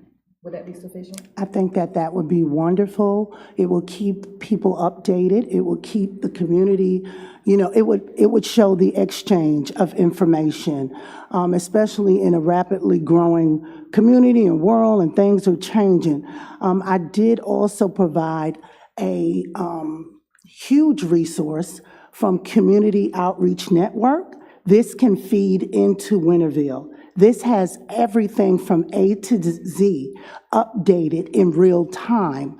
And so I did share that with you, Mr. Bowers, in the past, and I am happy to share it again. It is an excellent resource that we can utilize. I think a citizen asked a question or called the office, and they were provided this resource, but it wasn't updated. So I would be more than happy, along with Dr. Harrell, her resources, just keeping everyone fresh and abreast of what's happening in a rapidly changing society. Absolutely. Thank you. Mr. Moore? Yes. Councilman Moore, I'm sorry. Thank you. That works in both hands. If you have a new business to come in town or any type of business, it's their responsibility also to advertise, to make sure that they let, the citizens or the Slice of Good Life know that we are here. We want to be part of you. I noticed that over there to Lowe's Food Center, we have several small businesses have opened up. It needs to be shared, to let them know they are welcome, and they need to let us know their purpose and their reason here and what they have to offer. So yes, it works hands in hand. Thank you. Thank you. And also too, we definitely have a public comment period that citizens can utilize. Isn't that right, Ms. Matt? That's right. So anytime the citizens of town of Winterville would like to come, we would love to have y'all here. You can even do it online, or you can come in person, just as long as you get here before 6, and fill out the sheet and hand it over to our town clerk, Mr. Harvey, and he will make sure that we get it, and you'll be able to speak at the podium. So that's an opportunity, and we always welcome that. We would love to have you here. We love to have you participate in our municipal government here, because you're a part of it. So we open the doors to you, and so there it is, the public comment period as well. So next we'll move on to small business town hall, Councilwoman Hawkins. Yes, I just wanted to add, in terms of the comments that I'm speaking of, just having a comment box and other additional options will help in terms of equity. Some people can't make it here to the meeting. Some people have different disabilities where they can't make it. So having a variety of ways in which they can provide comments as opposed to receiving information is what I'm extending. And then, so now, in terms of the small business, and Mayor Pro Tem Moy just shared that small businesses or businesses can also reach out to the town. And this is what I'm speaking of. I brought this before the town council back in May of 2024 and again in March of 2025. I know that the Chamber of Commerce had a small business scavenger hunt. What does that look like? It was advertised, I saw it, but a lot of small businesses that I shared this information with was not aware of it or how they could be a part of the small business scavenger hunt. And from my gathering is if you would go in a business, you would get a clue or you would get something and take it to another business. I want to extend an additional option for small businesses to be able to share who they are, what they offer, and what they are bringing to our community. I want also the town to be present to share any regulations, right? This would be a twofold event, and it would be in the form of a small business showcase. I know that when we have had the budget meetings, we have transformed this room into another setting. It did not look like this. We can do things that are applicable to what is needed. And so I am speaking tonight, this is my third time speaking to open the option and opportunities for the small businesses within Winterville that are up and growing and or are flourishing. They need an opportunity to come to the town and to showcase what they offer. So this is what I am asking. How does that look? When? A specific date? I do not have that in mind, but I'd like for the town council to ear on being on board with that. Because if we do not bring the small businesses in, they are paying taxes, they are doing things here as a small business, and they need to be highlighted. Again, going back to the Chamber of Commerce, yes, I do receive information in terms of openings and meet and greets, but how is this going out to every small business, especially new businesses, and in terms of maybe upending regulations? So I am speaking on behalf of asking the town council to be obliging to a small business showcase town hall. And if there's not any discussion, I'm going to go ahead and make a motion for it. Well, just speaking, I think we have a economic development young lady, Tristan Daughtry, that they can reach out to. And besides, like you said earlier, we have the chamber. Rebecca and Tristan does a great job, and any small business or any new business that comes into town, those I think are the first two people that they meet with most of the time. And as far as the scavenger hunt, I think they reached out to just about every business in town that we have under our umbrella. Mr. Penn is, I think you might have been part of that, or were you not part of that? I was not part of that. Tristan and Rebecca handled. Okay, but the scavenger hunt seems to be going good. I think they had, if I can remember what Tristan told me, that it went quickly. I think if they reach their max capacity on the first day. Because I think she talked about it in the economic alliance. Yeah, I was really blown away by it. The first, I think, hour, they had 30-something people already signed up. It's pretty impressive. What they've done to bring that together is pretty impressive. I know that Tristan and Rebecca with the chamber, as well as the small business folks at Pitt, are working collectively with people who want to open up small businesses, but also in lifting up small businesses currently. So again, that's just extra information. And also too, as of tonight, they had their first pitch tonight, where there were seven businesses that formed an LLC. And out of the pitch, they had to pitch their businesses. I think the first place prize was $2,500. The second place prize was $1,300, and the third place prize was $750.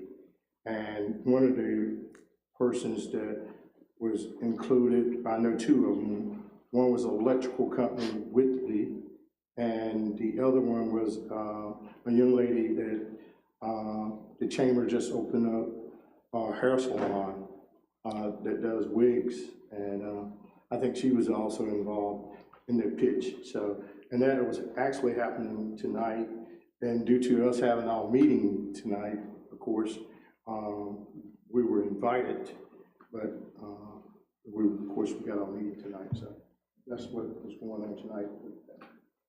Last year, I think it was last year, that I attended a meeting at East Carolina University, and state officials were there. I was surprised at the small businesses that were there. I did not know they existed, but our chamber had been promoting them, and of course, they were up for an award for their work with Pitt or ECU One, and they were businesses that I didn't know were here, you know, but after that, I rode around and found them, you know, but it was my ignorance. But I was very impressed with the work that our chamber had done, also with the small business at Pitt Community College. They're partnering with them, and of course, East Carolina University. And I've been, like, I was over the coffee shop. Cops had me over there, and and on the wall, you know, all these, I was looking, it was so nice because he was partnering with these craft people, and they had their stuff on display there, you know, all the different things that, you know, were there, and that really impressed me, that they would, you know, that's a partnership that they have there, but well, again, I think they've been building a small business base of information, because I don't think people realize how many people that work from home who have businesses that they don't have a brick and mortar place that they rent, and so it's an opportunity to try to continue to and I'll use Councilwoman Hawkins's word, showcase businesses that are in town, but people may not know about them because of the type of work they do. And if I recall correctly, Ms. Cavanis spoke about that in potential at some point having an area, maybe in the new construction over where, at the corner of the intersection of 11 and Vernon White, where small businesses would have workspace, a space to meet. Folks who work from home would have that opportunity to collaborate and even maybe have, if I remember correctly, some pop-up stores. Like an incubator, Yeah, I think so the chamber's very aware and very supportive. I think the Small Business Association, in addition to the chamber and the town, understand that a shared workspace area is really needed for those folks who don't necessarily need a building, but they need, as you say, a conference room and or an office space to work. So let me just share that me bringing this item up, and it has become a pattern. When I put items on the agenda, it is, I get a response like a defense or in opposition. When I speak, I'm sitting here and I'm actually not, I don't have time to waste time. I am verbalizing what has come to me from small businesses. Now, in terms of the small business scavenger hunt, I have at least 4 to 5 business owners who shared with me that they did not know about it. That is why I said that it would be great as an additional option to have a small business showcase. Now, we sat here and we heard a variety of ways in which the Chamber of Commerce is building their base for small businesses, and also building a base for a small business hub for those businesses that are not readily seen. That is the same exact thing that I am speaking of. However, what I'm hearing is in transverse, no, we're not gonna listen to what you're saying. We're going to just say that what the Chamber of Commerce is doing. The Chamber of Commerce is doing an amazing job, but that is not the end-all, be-all. And as a community, we need to look at a variety of options. Again, a small business town hall showcasing each business will bring businesses out. Now, if the town council does not want to do that, that is where you hold the power. But me, I'm bringing it forward from speaking to small businesses. And please, again, we need to approach this in a collective, team-spirited manner, as opposed to, okay, she said this, I'm gonna be on the defense. I am speaking to what I have been told. That is the reason why I put it on the agenda. And again, I'll make a motion. If nobody seconds it, it will fail. But it is not because I have not listened and brought it to the town council. I will also encourage those small businesses who were not included or did not get information. Again, Ms. Cavanis is not here. She cannot verify that every business was included in the invite, because the ones that spoke to me had no idea about it. So to be timely, I'll make a motion that the town council look into a small business town hall showcase here and look further into a date and time, which would give small businesses that have not been part of the scavenger hunt an opportunity to share their business. That is my motion. Do you have a motion on the floor? Motion on the floor, motion made by Councilwoman Hawkins. Do I have a second? I have a question. Yes, ma'am. So when you say have us to look into, are you saying us or the staff to look into a time and putting it together for the town hall, the small business town hall, so the staff can be clear on what you're asking? Yes, I'm putting in a motion to keep what I'm speaking to alive as opposed to it failing, and then I'll bring it back again. But just to actually open that option, Dr. Harrell, that the staff, be it the Chamber of Commerce, the staff here in Winterville, to reach out to those businesses and to ask them, hey, this is something that was brought before us by council, and we want to hear your thoughts on doing it. The ones who spoke to me would like to do it, would like to showcase, show their artifacts, show how their things work. Yes, and to also perhaps in the near future pinpoint a date and time. This would only be a day. This would only be an hour or two. Why not? Why close the door on that? That is my motion. Okay, in the discussion from my standpoint, have you contacted Ms. Catnett or either the Economic Development young lady, Tristan Daughtry, to express that you had comments or calls from some of these small businesses? I'm just asking that question. Mayor, sometimes when we ask a question, we already know the answer. Sir, if I had contacted them, I would have said that I contacted them and I spoke to them. No, sir, I have not contacted them. I have been in communication with small businesses that said they did not know about the scavenger hunt because I was sharing it with them. and that they would like to share information about their business. Thank you. Mhm. There's a motion My on the pleasure. floor. There's a motion on the floor. Do I have a second? I second. I have a motion and a second. Motion made by Councilwoman Hawkins, second by Councilwoman Dr. Brandy Harrell to have a small business town hall.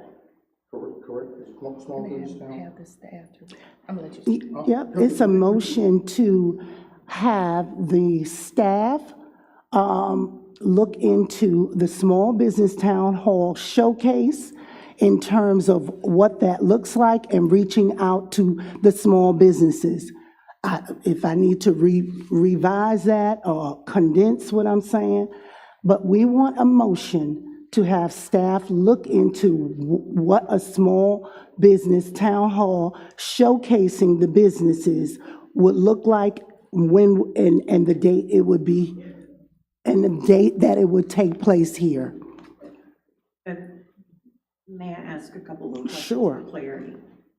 So a small business town hall showcase. Sure. Is that like, I'm trying to come up with a word that is escaping me, but are we talking about an area where small businesses will come together and have a booth? So it would be here. It would be here and/or on the market on the square. That's why I'd like for the staff to look into how that looks. The premise of it is showcasing your business. This is sometimes seen in the form of vendors, just simply having your table, having advertisement. We do it in schools all of the time, where businesses come in and showcase who they are in the community. Okay, got it. I got it. So as long as flexibility wise, let's just say we had a lot of interest, so we might not could do it, if we needed to do it inside, we might need to find another location. Yes. As long as everybody's good with. Can I call for the question? Yes, ma'am.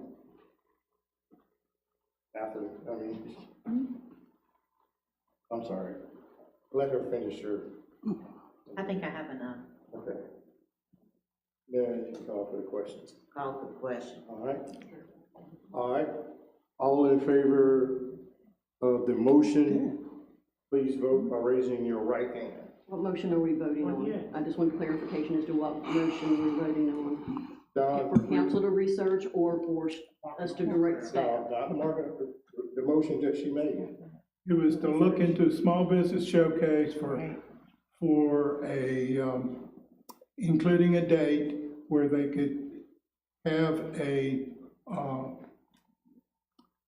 the showcase. Showcase their business. Showcase your business. That's it. Now I do need some clarification from you, because you said for those not included in the scavenger hunt at one point. So is that a part of your motion or not? And thank you for that question for clarity.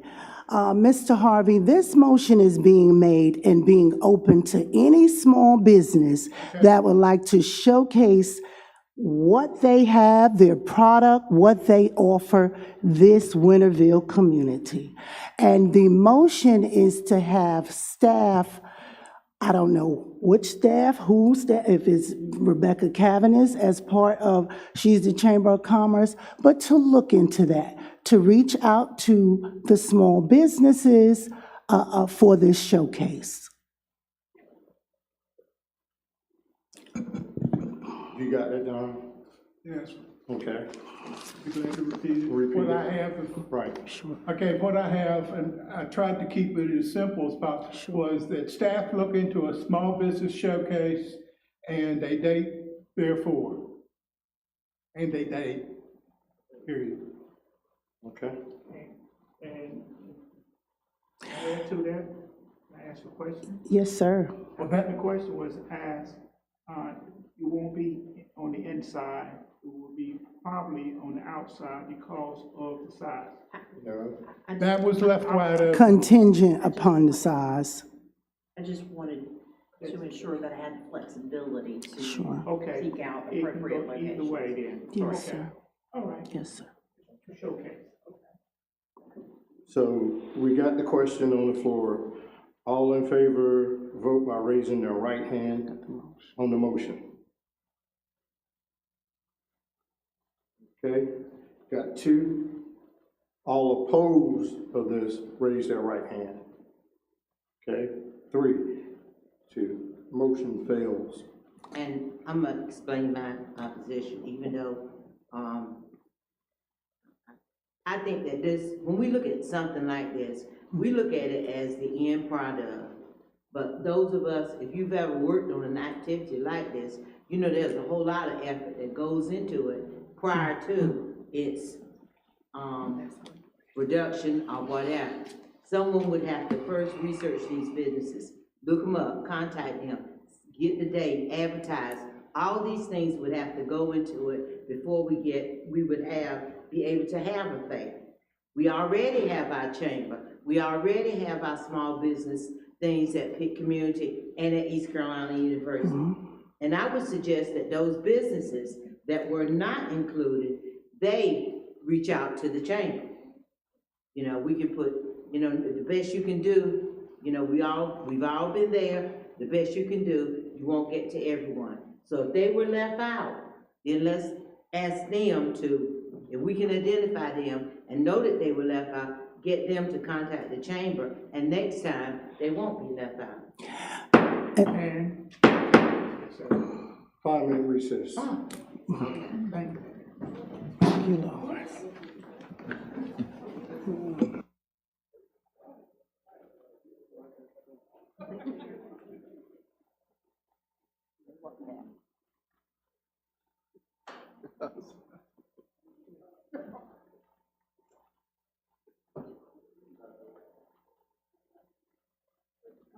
Nice, I'm telling you, they come. Marshall? Know where I'm talking about? But, I'll tell you, what the brand name Cold Farm. Have you ever heard of it? They are. They really are. Now,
Ready? Everybody ready? Everybody ready? Yes, sir. All right. Call the meeting back into order. Next up is Hillcrest Park extending the park closing time. Councilwoman Hawkins. Yes, I wanted to bring this before the council because I think it is imperative that we keep the citizens in mind in terms of their usage of the park during summer hours. We know that it is noted that the park should close or closes at dusk. What does that look like? That time varies based on the season. With us having inclement weather, and most of the time, by the time the temperature cools down, it is close to closing. So I would like to make a motion that the time is extended throughout the summer. And when the summer ends, September 22nd, that the time will revert back to dusk. That is my motion.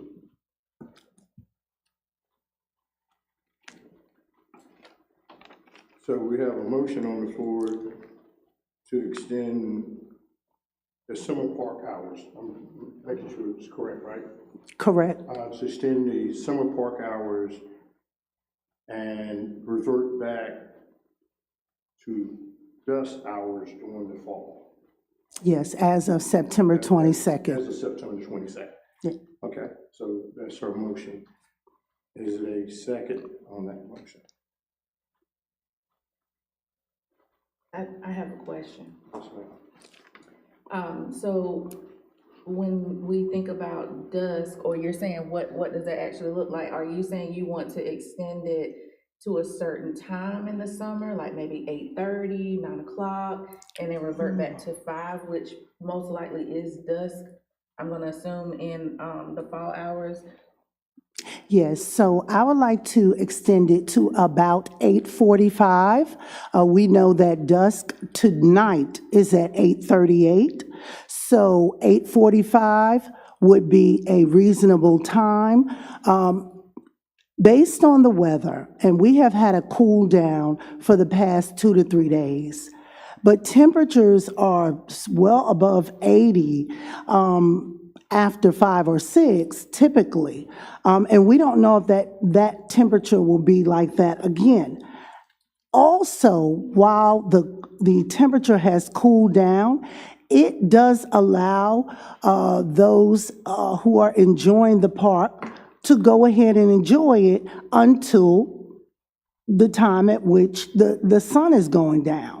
And we don't have a definitive time, unless somebody can point out to me, it varies in the winter, the spring, the fall. The summer, it is more daylight hours. And so I would like to extend that to ensure that those who are enjoying the park, playing basketball, walking, feel safe and know that they are not breaking any rules or regulations. So that is why I made the motion. And again, when I come and I speak, I'm speaking from the conversations that I have had with the citizens, and I think it is of the utmost importance.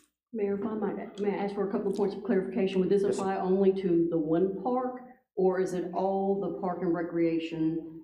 And how would that be communicated? Because if I'm not mistaken, I believe the signs say to dusk, which, correct me if I'm wrong, I think that's what all of our verbiage says. And dusk, of course, implicates sundown. My concern would be after sundown, would that be a safe environment?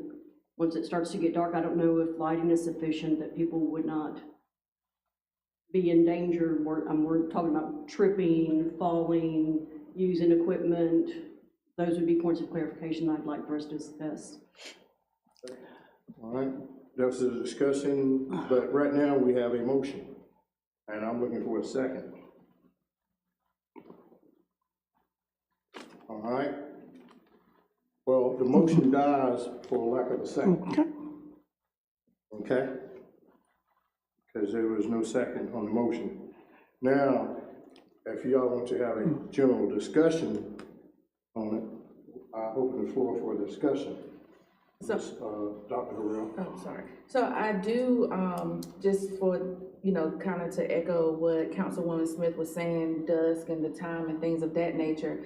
And so Councilwoman Hawkins, the citizens that I guess you spoke with, maybe you could advise them of a specific time if that's what they were asking for. You know, is 8:45 or 8:30 the actual time? And does that bring into our law enforcement as they are patrolling to say, okay, yes, 8:45 or 8:30 is the time if someone needs a specific time. And then we put that actual specific time. If people don't know what dusk means, then we put that time on our Winterville at work, that the park closes, Hillcrest Park, Winterville Park closes at 8:45 or at, I'm just throwing some ideas out here.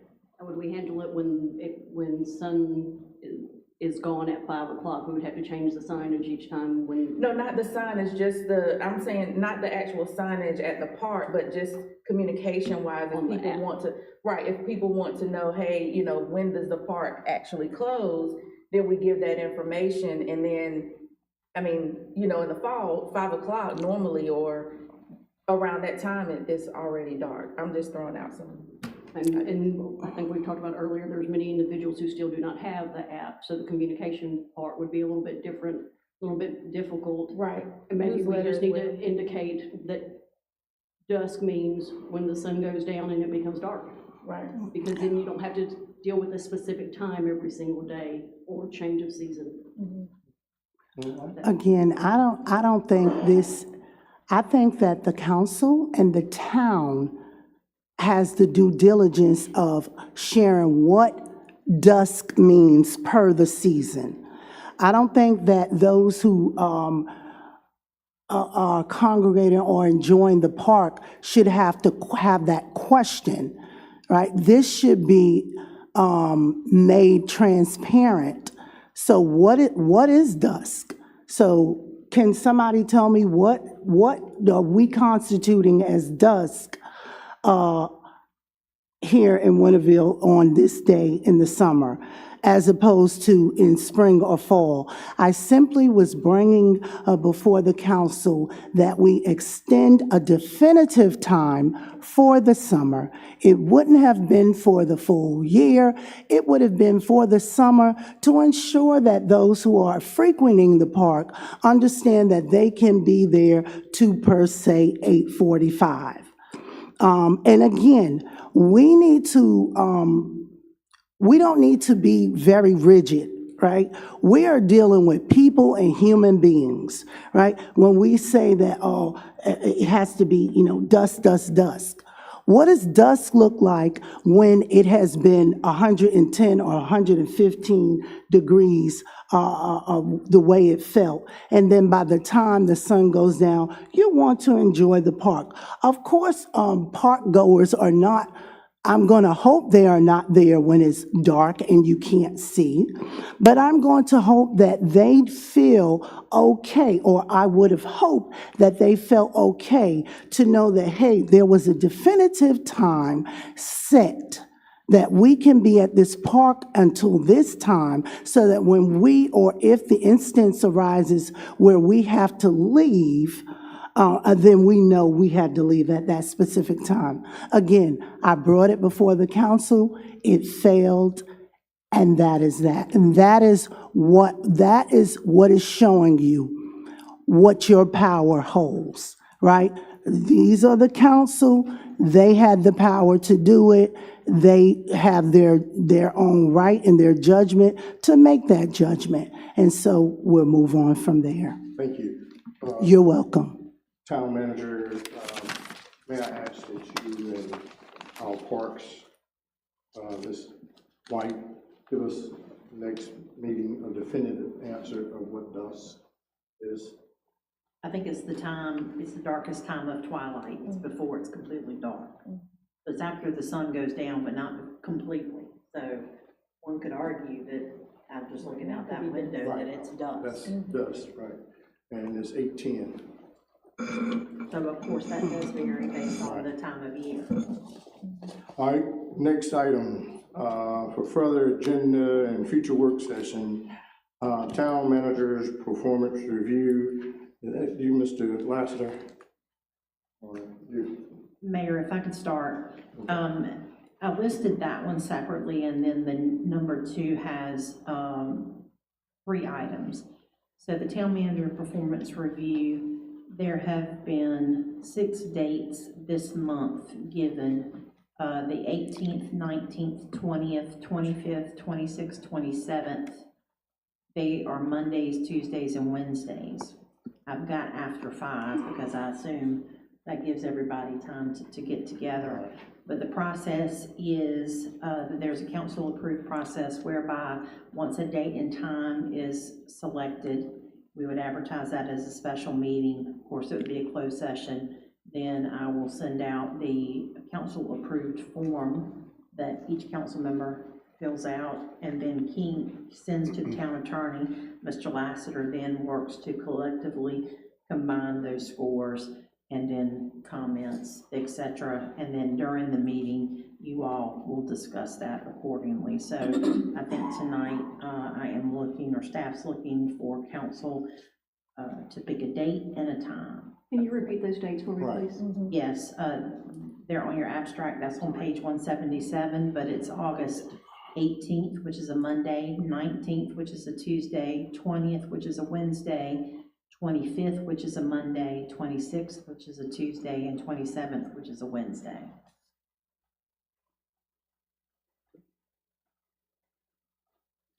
So tonight, we're looking for a date and a time. And Mayor, if I could, all those dates work for me. I can make it, so I'm good with any of those dates. Okay, all right. The dates that will help me out will be August the 26th or the 27th at 6. I can do both of those dates as well, the 26th or 27th. Okay. We got 2 for either 26 or 27. How about you? I'm agreeable for either 26 or the 27th. You good for that? I would prefer the 26th Okay. as a Tuesday instead of a Wednesday, please. Okay, all right.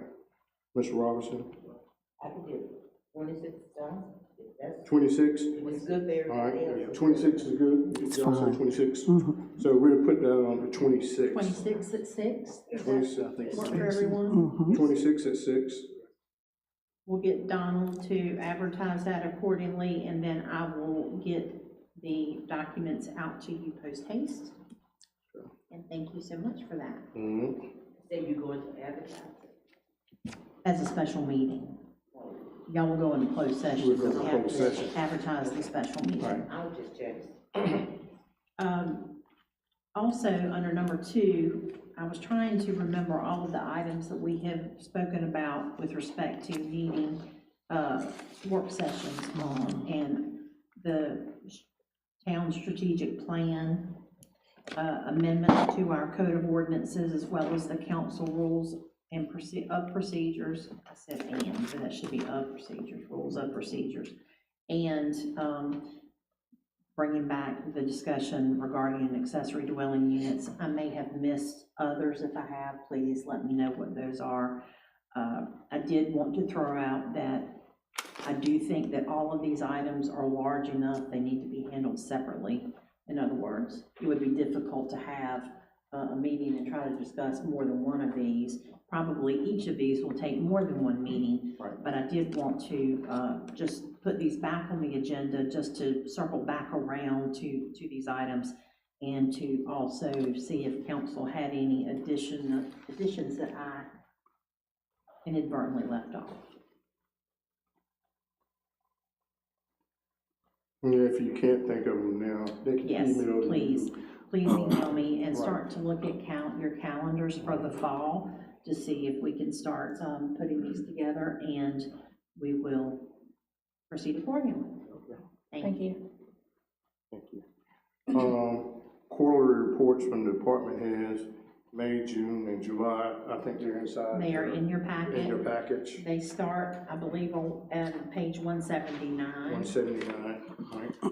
So again, due to the fact we're off a little bit, So the next quarter will be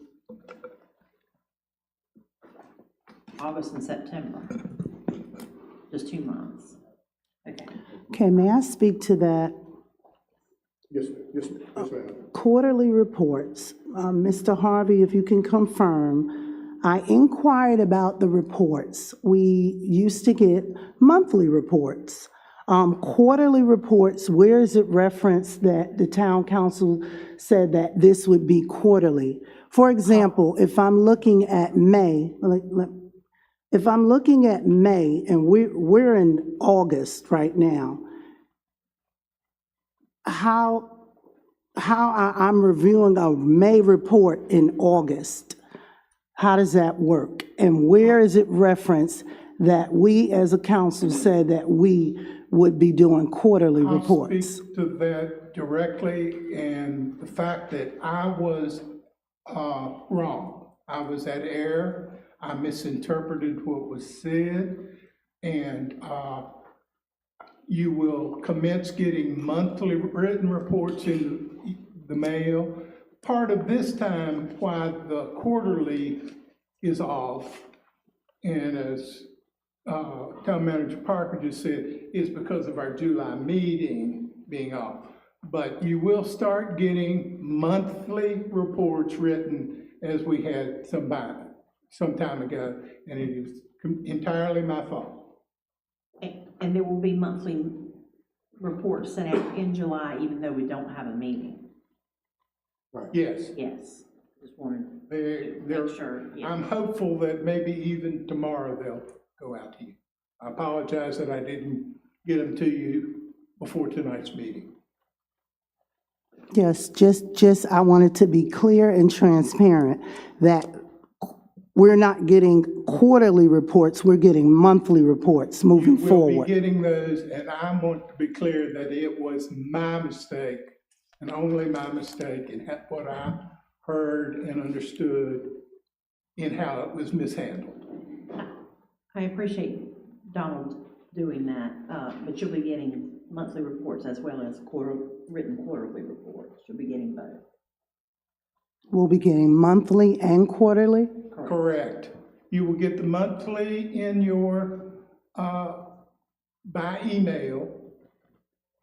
July's, this being the 1st of August, you will get a monthly report the first couple days after they've been able to get them to me from the previous month. Quarterly reports will be sent, written and reported, and be in an agenda packet, part of the agenda packet. So in addition to the monthly reports, we'll get quarterly, just to have it Just quarterly. as they say, monthly, Okay, we'll get but a we monthly. still are getting monthly reports. You will get Thank you. monthly reports. Thank you, sir. All right, thank you, thank you. The announcements, you can see the attachment on the back page there. Tomorrow is National Night Out, Back to School Splash, which is Tuesday, August the 5th, 2025, from 4:30 to 7:30 on the market on the square. If you can, make sure people get out to that.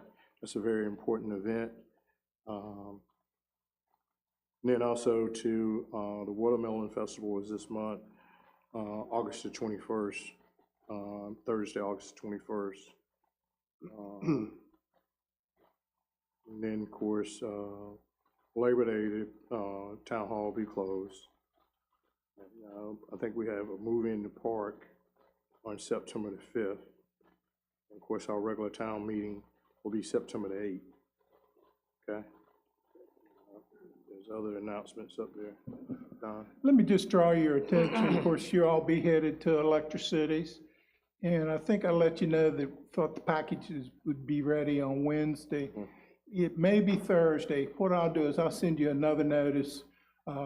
It may be Thursday before the checks are ready. The packages are ready, the packets are ready, but probably gonna be Thursday before the checks are able to get in there. So after that, you can get your check and your other information all the other information that you'll need.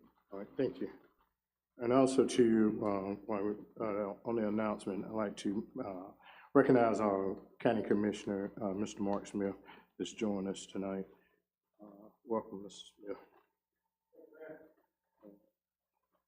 And reports. Okay. Let's start with Councilwoman Hawkins.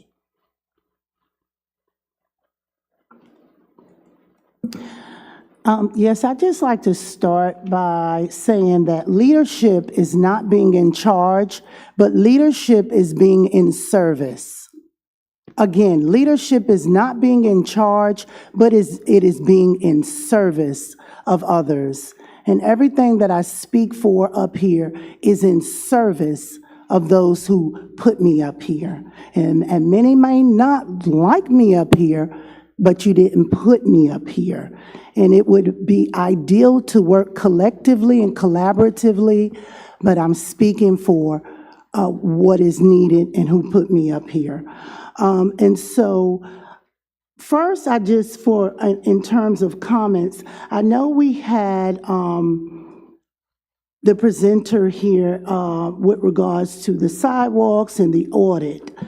I would like an update on Main and Mill and the parking on Main and Mill. I was told back in March of 2025 that staff is working on parking which obstructs traffic and that they were doing something about it. We are now 5 months in. Town Manager Parker, can somebody update me on Main and Mill? I did not want to bring this up in terms of the audit because the audit was something different and it was specific areas that were pointed out and resolutions to that. But I would like to get an update on what is taking place in terms of the obstruction on that street. Councilwoman Hawkins, here comes Mr. Bowers. Sure.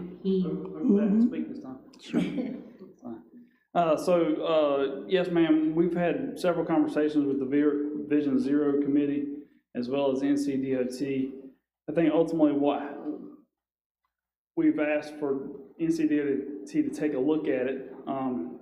The gentleman who was responsible for that is no longer with the department, so there's a void there. There's a vacancy. However,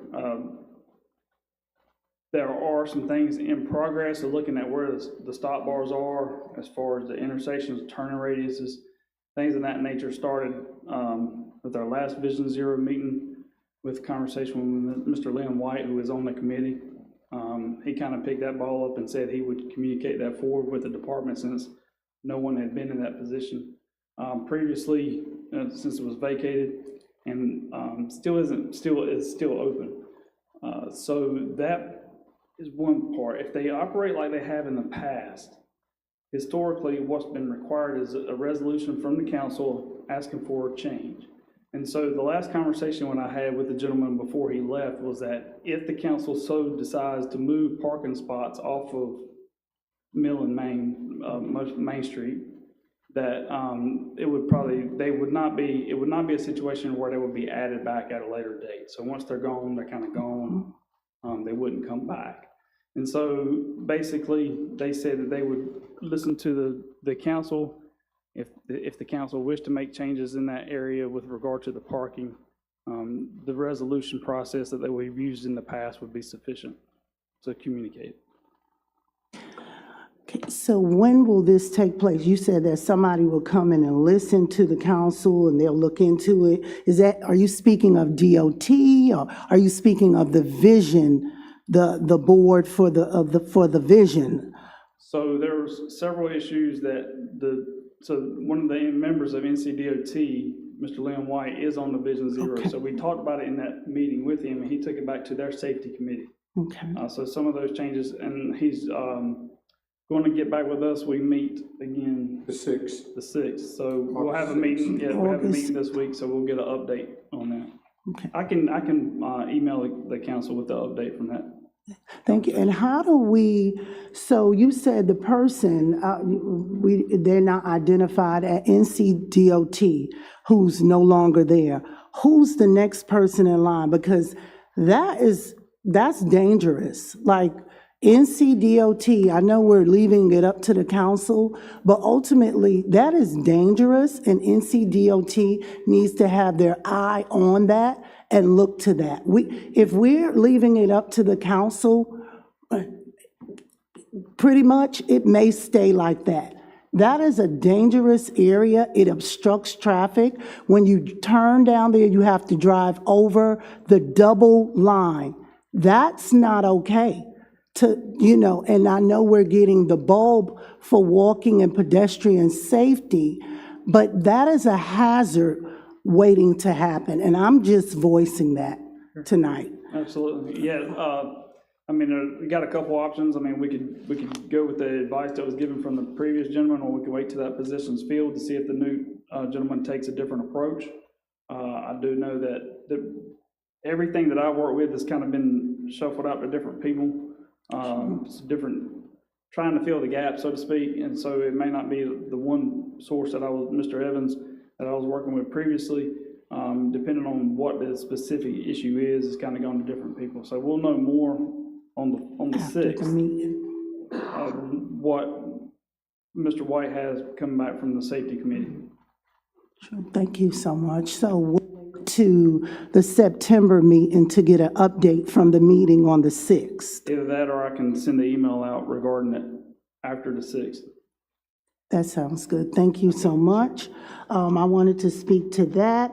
I wanted to ask when and if mosquito spraying occurred. When is that happening? We're in August. Yes, ma'am. It's been occurring. Ron, they've sprayed several times, and Ron's, our meter department is in charge of that. So if you want to speak to it. Yes, ma'am. Ms. Hawkins, we have sprayed this year twice. The last time was July 22nd and 23rd, I think, or 21st and 22nd we sprayed, and we've been treating all the still water detention ponds and catch basins, and we'll probably be spraying again within a week. Thank you. I just wanted to ensure that the public knew that the spraying occurred, being it was so hot. Again, I know you guys come out in hours where people may not have seen you, but just speaking to my neighbors, that was just a wonder. So thank you. Yes, ma'am. And then I wanted to speak to school will be returning. Students will be coming back, I believe, on August 25th. We haven't had, I was going to try to get a presenter here, but just preparation for school. I want to speak to parents and sharing that over the next few weeks, try to emerge into getting your children from K through 12 prepared for coming back to school in terms of their sleep habits, in terms of getting back to reading, because we know they have learning loss. So we want to keep our students in mind. I know we're having a back to school national night out. We want to just also encourage parents at that time. Mr. Harvey, it just came to me for the Winterville Human Relations Board, now that we have had an update in terms of members, what does our presence look like? Do we need to make a motion that the Winterville Human Relations Board be out at National Night Out just to be present? How does that work? I would say from my position that the board is welcome to be there and be, they can make their own decision to show up and be out there as a board. Okay, thank you, because I asked you earlier and it was said to wait until tonight, so that is why I brought that up. Again, lastly, I just want to say, we need to approach this as not personal, but as purposeful for the people. Leadership is not being in charge, but being in service. I want to, again, thank the staff that we see, right? But I know we had a staff appreciation last Friday, and I spoke to appreciating staff that are seen and not seen back in May. These are the foundation of the town that helps the town to continue to run. So while we did a staff appreciation, I'd like to say I appreciate the staff, whether I come across as I do or not. I'm doing business for the people, and this is how I'm conveying it. I appreciate you and what you do, but I also appreciate those that are not seen even the more. Thank you. Thank you. Dr. Harrell. Yes, I'd like to say thank you to all the staff. I look forward to on my morning walk, so I see a lot of staff out and about and they're waving and things of that nature. So thank you for just providing safety, the Winterville Police Department. And I don't know the different staff that are out at the baseball field cutting grass and things like that, but they're very, very pleasant. But I also want to just kind of give a kudos to Anthony, because he and his staff gave an extension based upon the extreme heat. They gave an extension on cutoffs for non-payment. And I think that was very compassionate on you all's part, because yes, it has been hot, to not cut off utility services. So thank you to you and your staff as well. I want to wish the educators, administrators, students a successful and safe school year. Thank you. Okay. Mayor Pro Tem. Well, first of all, I'd like to say thank you to the staff for all that you do and what you continue on doing.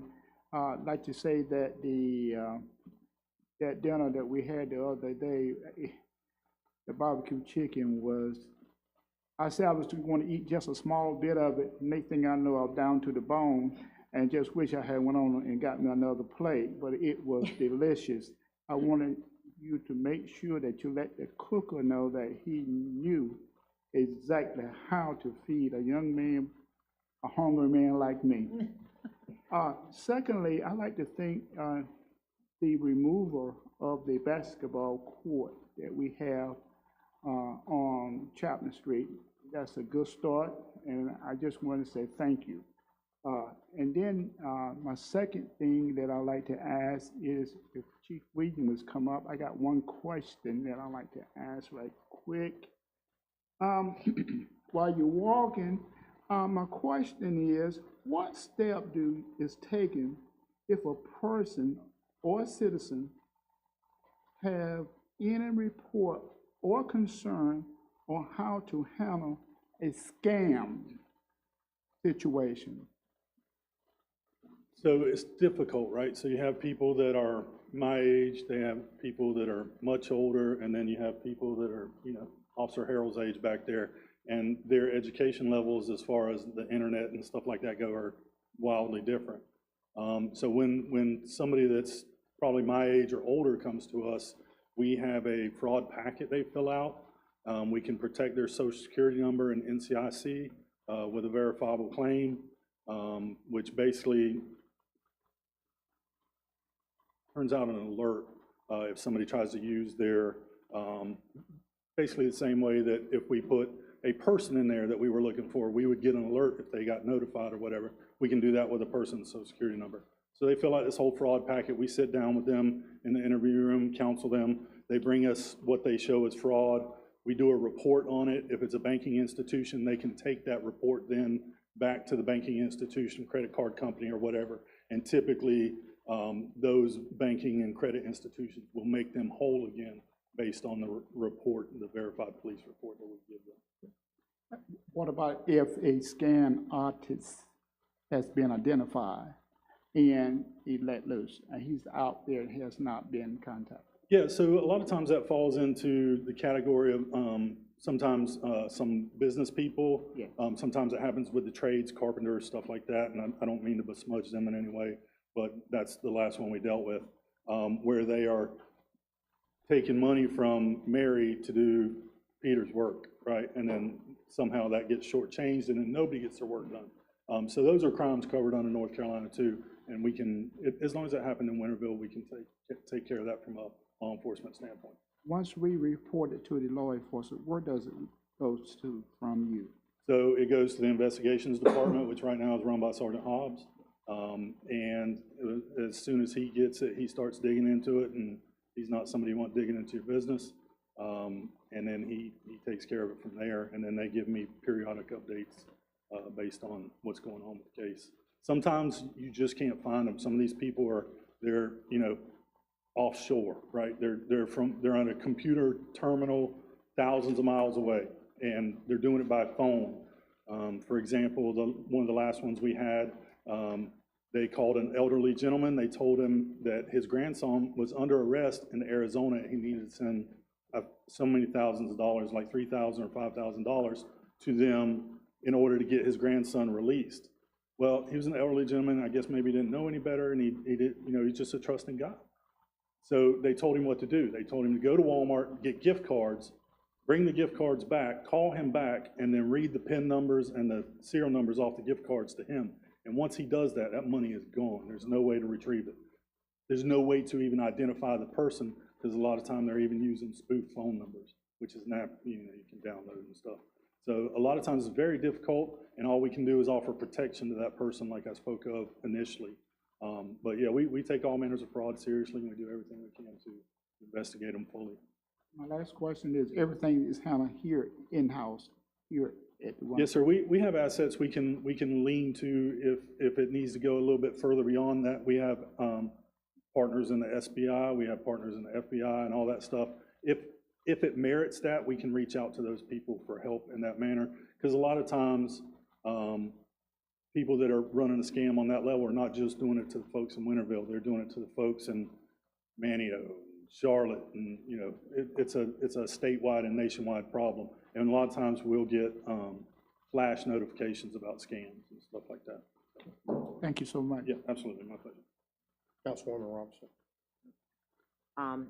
We've talked about a lot of activities going on in our community, and I do urge our citizens to take advantage of our Back to School event tomorrow and National Night Out, Coffee with the Car, and the Go Senior Living Program that is offered by our Recreation Department. I think we're going to Washington on the 15th. On the 14th, we're meeting at 8:30, so please take time to do that and be part of that. These things are offered by our town here, and we hear a lot about what we're not doing, but we are doing a lot of good things. And I appreciate the staff for all the things that they do to make our community good, and appreciate the opportunity to serve on this board for our community. I did attend the housing program offered by Pitt County.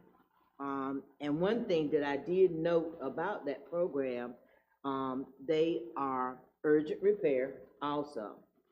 And I would like for, and one thing that they did say was that they do take trees out that endanger the life of the residents. If that tree is hanging over the house, or if the roots are, of course, messing with the foundation. So that is something that we may want to consider as part of our urgent repair program, is to at least consider that. I was very disappointed, and I talked to Mr. Harvey about it. Rebuilding Together was there. I asked him, I said, "You're administering our program," and the lady told me flat out, no. But since that time, it's been cleared up. But I was very disappointed that there was no ownership of our program by Rebuilding Together. And that's it. Thank you. Ms. Rob, for everyone's, I spoke the next day after you spoke to me, Ms. Robin, and I did get that clarified, and they very specifically, I don't know what that was said at the meeting, but that they did say that they are administering our program. I don't know if it was the person, who the person was there, but the person I spoke to and the person that we've been dealing with the whole time, is that they are administering our program. We have a contract, so yes, they are. About when are we gonna begin? Don and I've been working, Donald more so than myself, have been working to update the information for the applicants that have turned in applications. As you can imagine, that is a somewhat slower process, but we're hoping to wrap that up in the next 2 to 3 weeks. So we will approve the people who, in our community ourselves. We look at age, ownership, and payment of taxes. Then that gets forwarded to rebuilding. They do the income verification and all of the other things under the guidelines that they use for their own program. We don't do that. We just, I call it the first phase of age, verify that they own their home, and also that their taxes, both town and county, are current.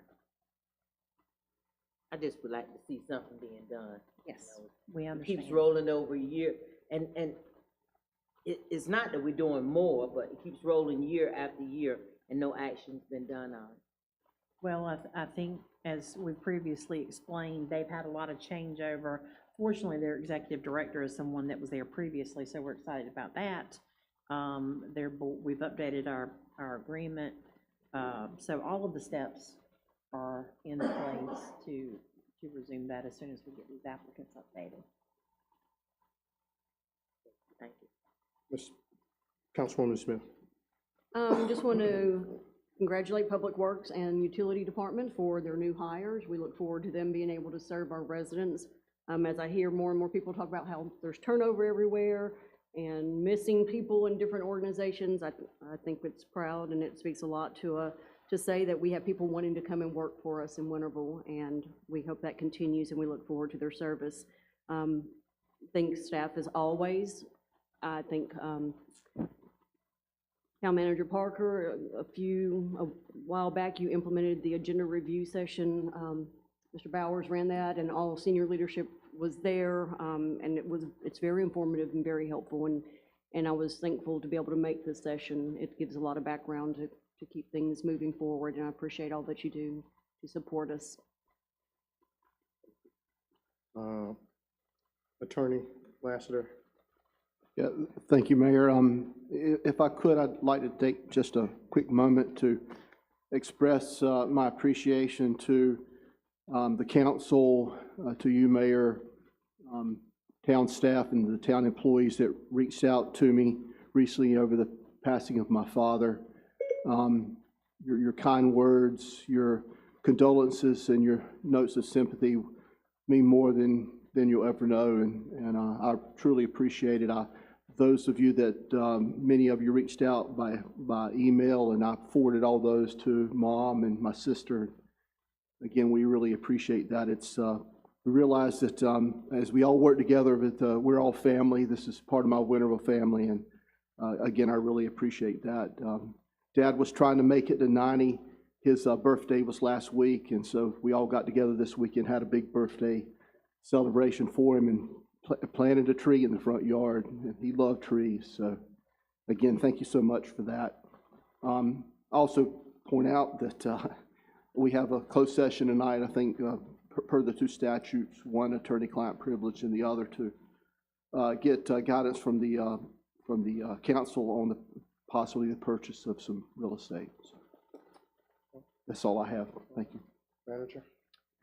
I just want to thank staff. I missed the lunch and I was upset. I understand the food was wonderful and the turnout was even better, but certainly the town is what it is because of what you and your folks do every day. So I didn't get a chance to be there and say it in person, but I understand Anthony did a fabulous job and Mayor Pro Tem Moy did a fabulous job. And so thanks to everyone for what you do. We really appreciate you. Yes, and also to, of course, I wasn't there. I'd like to thank the staff for their hard work. Y'all do an excellent job. When I'm out and about, people are always talking about the town of Winterville. So, I mean, that's a pat on y'all's back.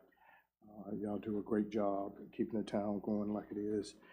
Also too, I'd like to recognize our all-stars this year. They represented the town of Winterville well. I had a chance, I wanted to get to Roanoke Rapids, but I did get a chance to get to Chocowinity.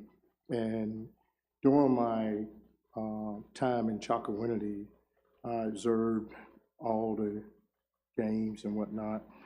And I just like to say kudos to Diane and her staff. And, you know, when y'all look at these coaches and everything else, I think y'all do a good job because they're a model of Winterville. I watched other towns and, you know, we represented Winterville very well.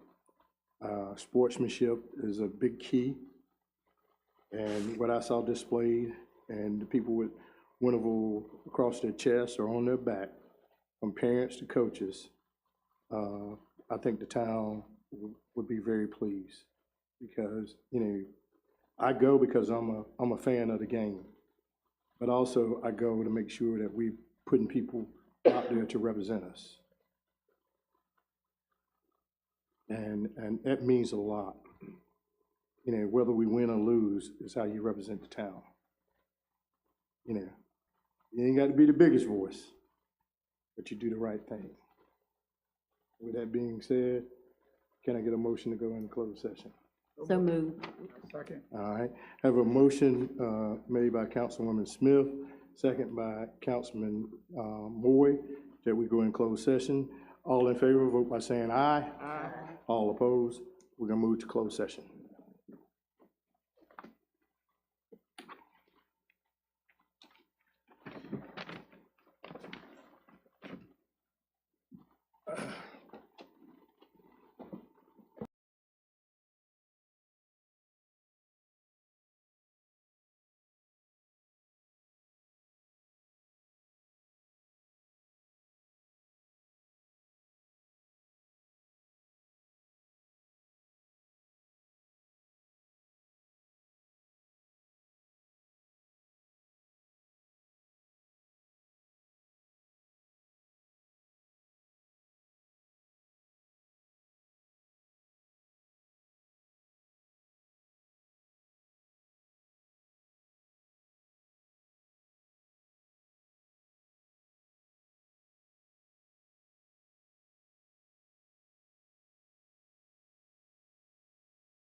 No,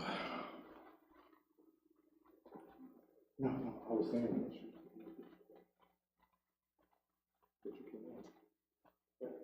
All right.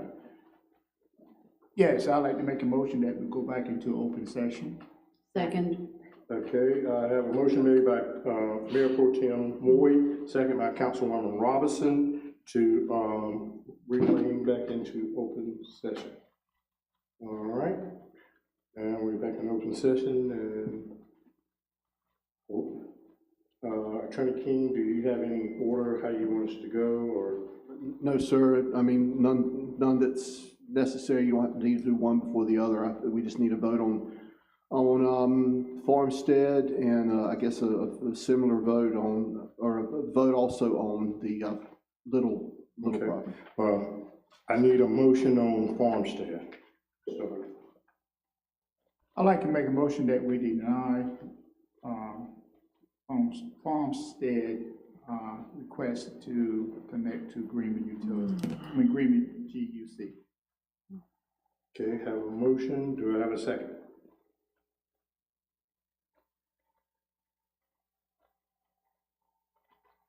I'll second it. Okay.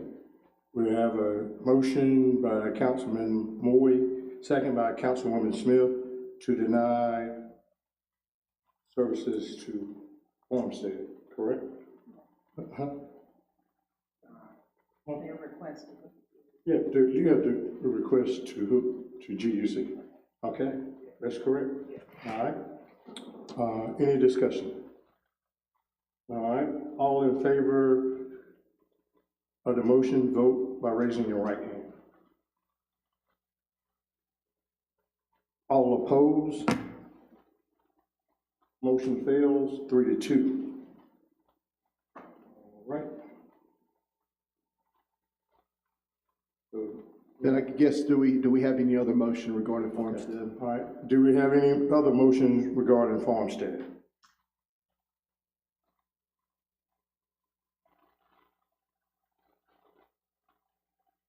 Okay. What about can I make the motion that if we ask them to come to the table for? You can make any motion. Yeah, you can make any motion you like, yes, sir. I don't know how, that was to be, to come to the table to discuss connection, cost sharing together for that connection that they requested. Okay. Have a motion on the floor. Do I have a second?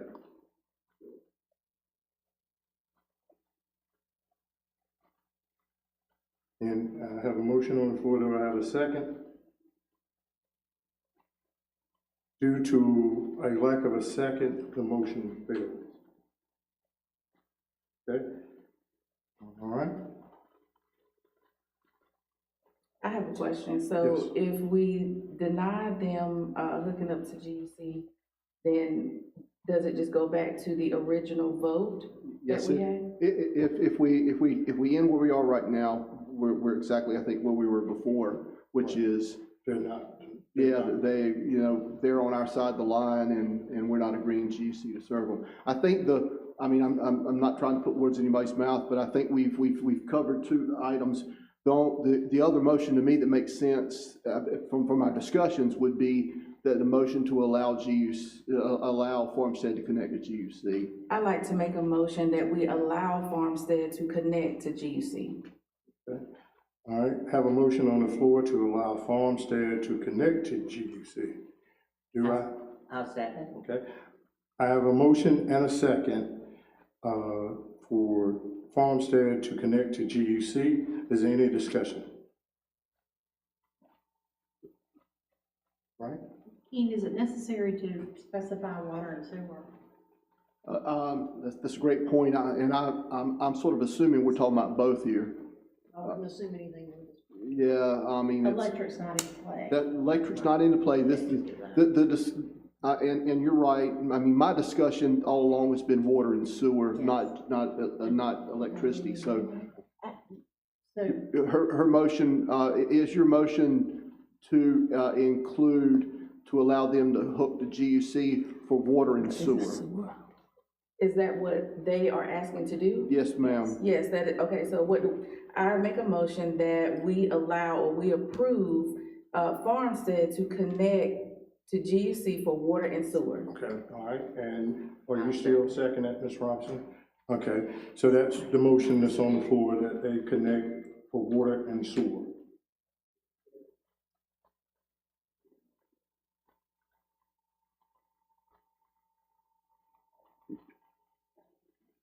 Yeah. Annexation is a requirement? It is a requirement. It is a requirement, figure. Yeah, it would be a requirement, yeah. Right. So do she need? But why don't we, let's include it in the motion. Okay, right. I'm sorry, say it Annexation. again, I'm sorry. Include annexation as a part of your motion. Yeah, so it's included in the motion. In the motion. Okay, so I make a motion that we approve, Farmstead to connect to GUC for water and sewer, and also They request annexation. and that they request annexation. Okay. All right, and Ms. Robinson, do you? I'll second that. Are you still seconding it? And now, is there any more discussion? When you say they us request annexation? No, Farmstead. Annexation to To Winterville. Okay. All right, if there being none, all in favor of this motion, raise your right hand. All right, all four. Yeah. All opposed? Motion carried 4-1. Okay? Now, the next. The little property. The little property. Do I have a motion on that?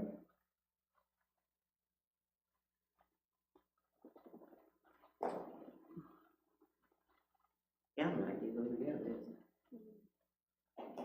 Do I have a motion on the little property? And this motion would be that we not. It's whatever motion you want to make. I mean, you know, if you want to accept it or not accept it, isn't that correct, Ken? I think we're, same question, are we going to allow GUC services or electricity? The only difference is swapping This is electricity and water only, not sewer, electricity and water. Does GUC serve them or not? Sort of the same question. I want a point of clarification. This time we're talking about water and electricity, not water and sewer. Right. And electricity is our biggest revenue, our enterprise fund. And eventually we'll have to run electricity over there to be able to service the remainder of the development that will happen in that area. But we're not. Okay, but who's paying for it? I mean, the town will have to pay for it to run the utilities over there to be able to service not just this, but then future developments. Because again, we're not talking water and sewer, we're talking water and electricity. And electricity is our biggest revenue enterprise. We got to pay for easement. And then we have to pay for easements, so. So I need a motion For of us some to sort. serve it would be about 200,000. It's gonna be more than. It's gonna be more than that. That's just for electric. That's just for electric, 200,000, that's what it is. Altogether, not have an estimate on the water.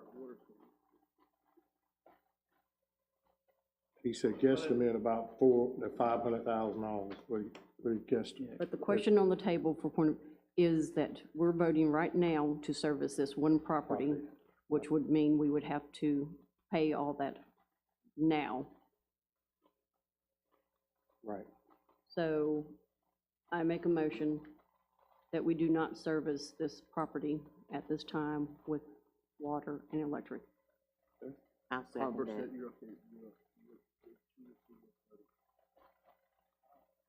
Say that? We will have to Yeah. invite them to come across. We got a motion, made by Councilwoman Smith, second by Councilwoman Robinson, that we, at this time, do not service the little property with electric and water. Okay, any discussion? If none? Okay, My question is that if this is being denied, if it does happen, does pass, the development that we have out there down the road, we still would have to do the same work that we are speaking of today, then, right? And it's gonna cost you probably even more if you wait down the road. Depending on once the CIP comes back, how things prioritize, that might be the first project area, it could be the last based on the CIP. So if it's the further down the road, the further it is down the road, the more expensive it's gonna be. It's So- gonna be. But there's nothing currently to say that that's a high priority area over other areas of town, as it stands today. But we don't know that because we don't have the CIP, so the motion Correct, is to not fund it at this time. And you'll have before you next month the engineering firm recommendation on to develop the CIP, but as of right now, we don't have it. So I have the motion, so the question now is, all in favor of the motion, vote by raising your right hand. 4? No, just not the services. We're just not the service. Not the services. At this time. At this time, this is a unanimous vote. Thank you. All right. And then next, that's it? You have any, you want to vote on getting your property?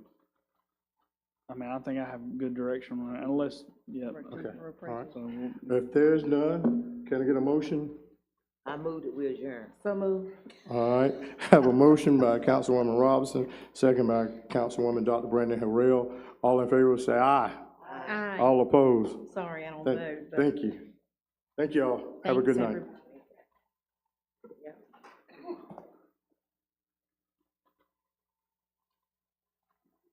Yes, ma'am, good night. You have a good evening too, Brent. Hate that you hear this late. I know that's right.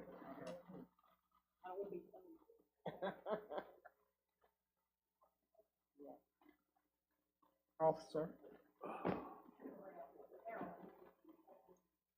Yeah, thank you, Officer Harrell. I'm sorry. Did you see where that town council member got shot? I read it, it was somewhere they got.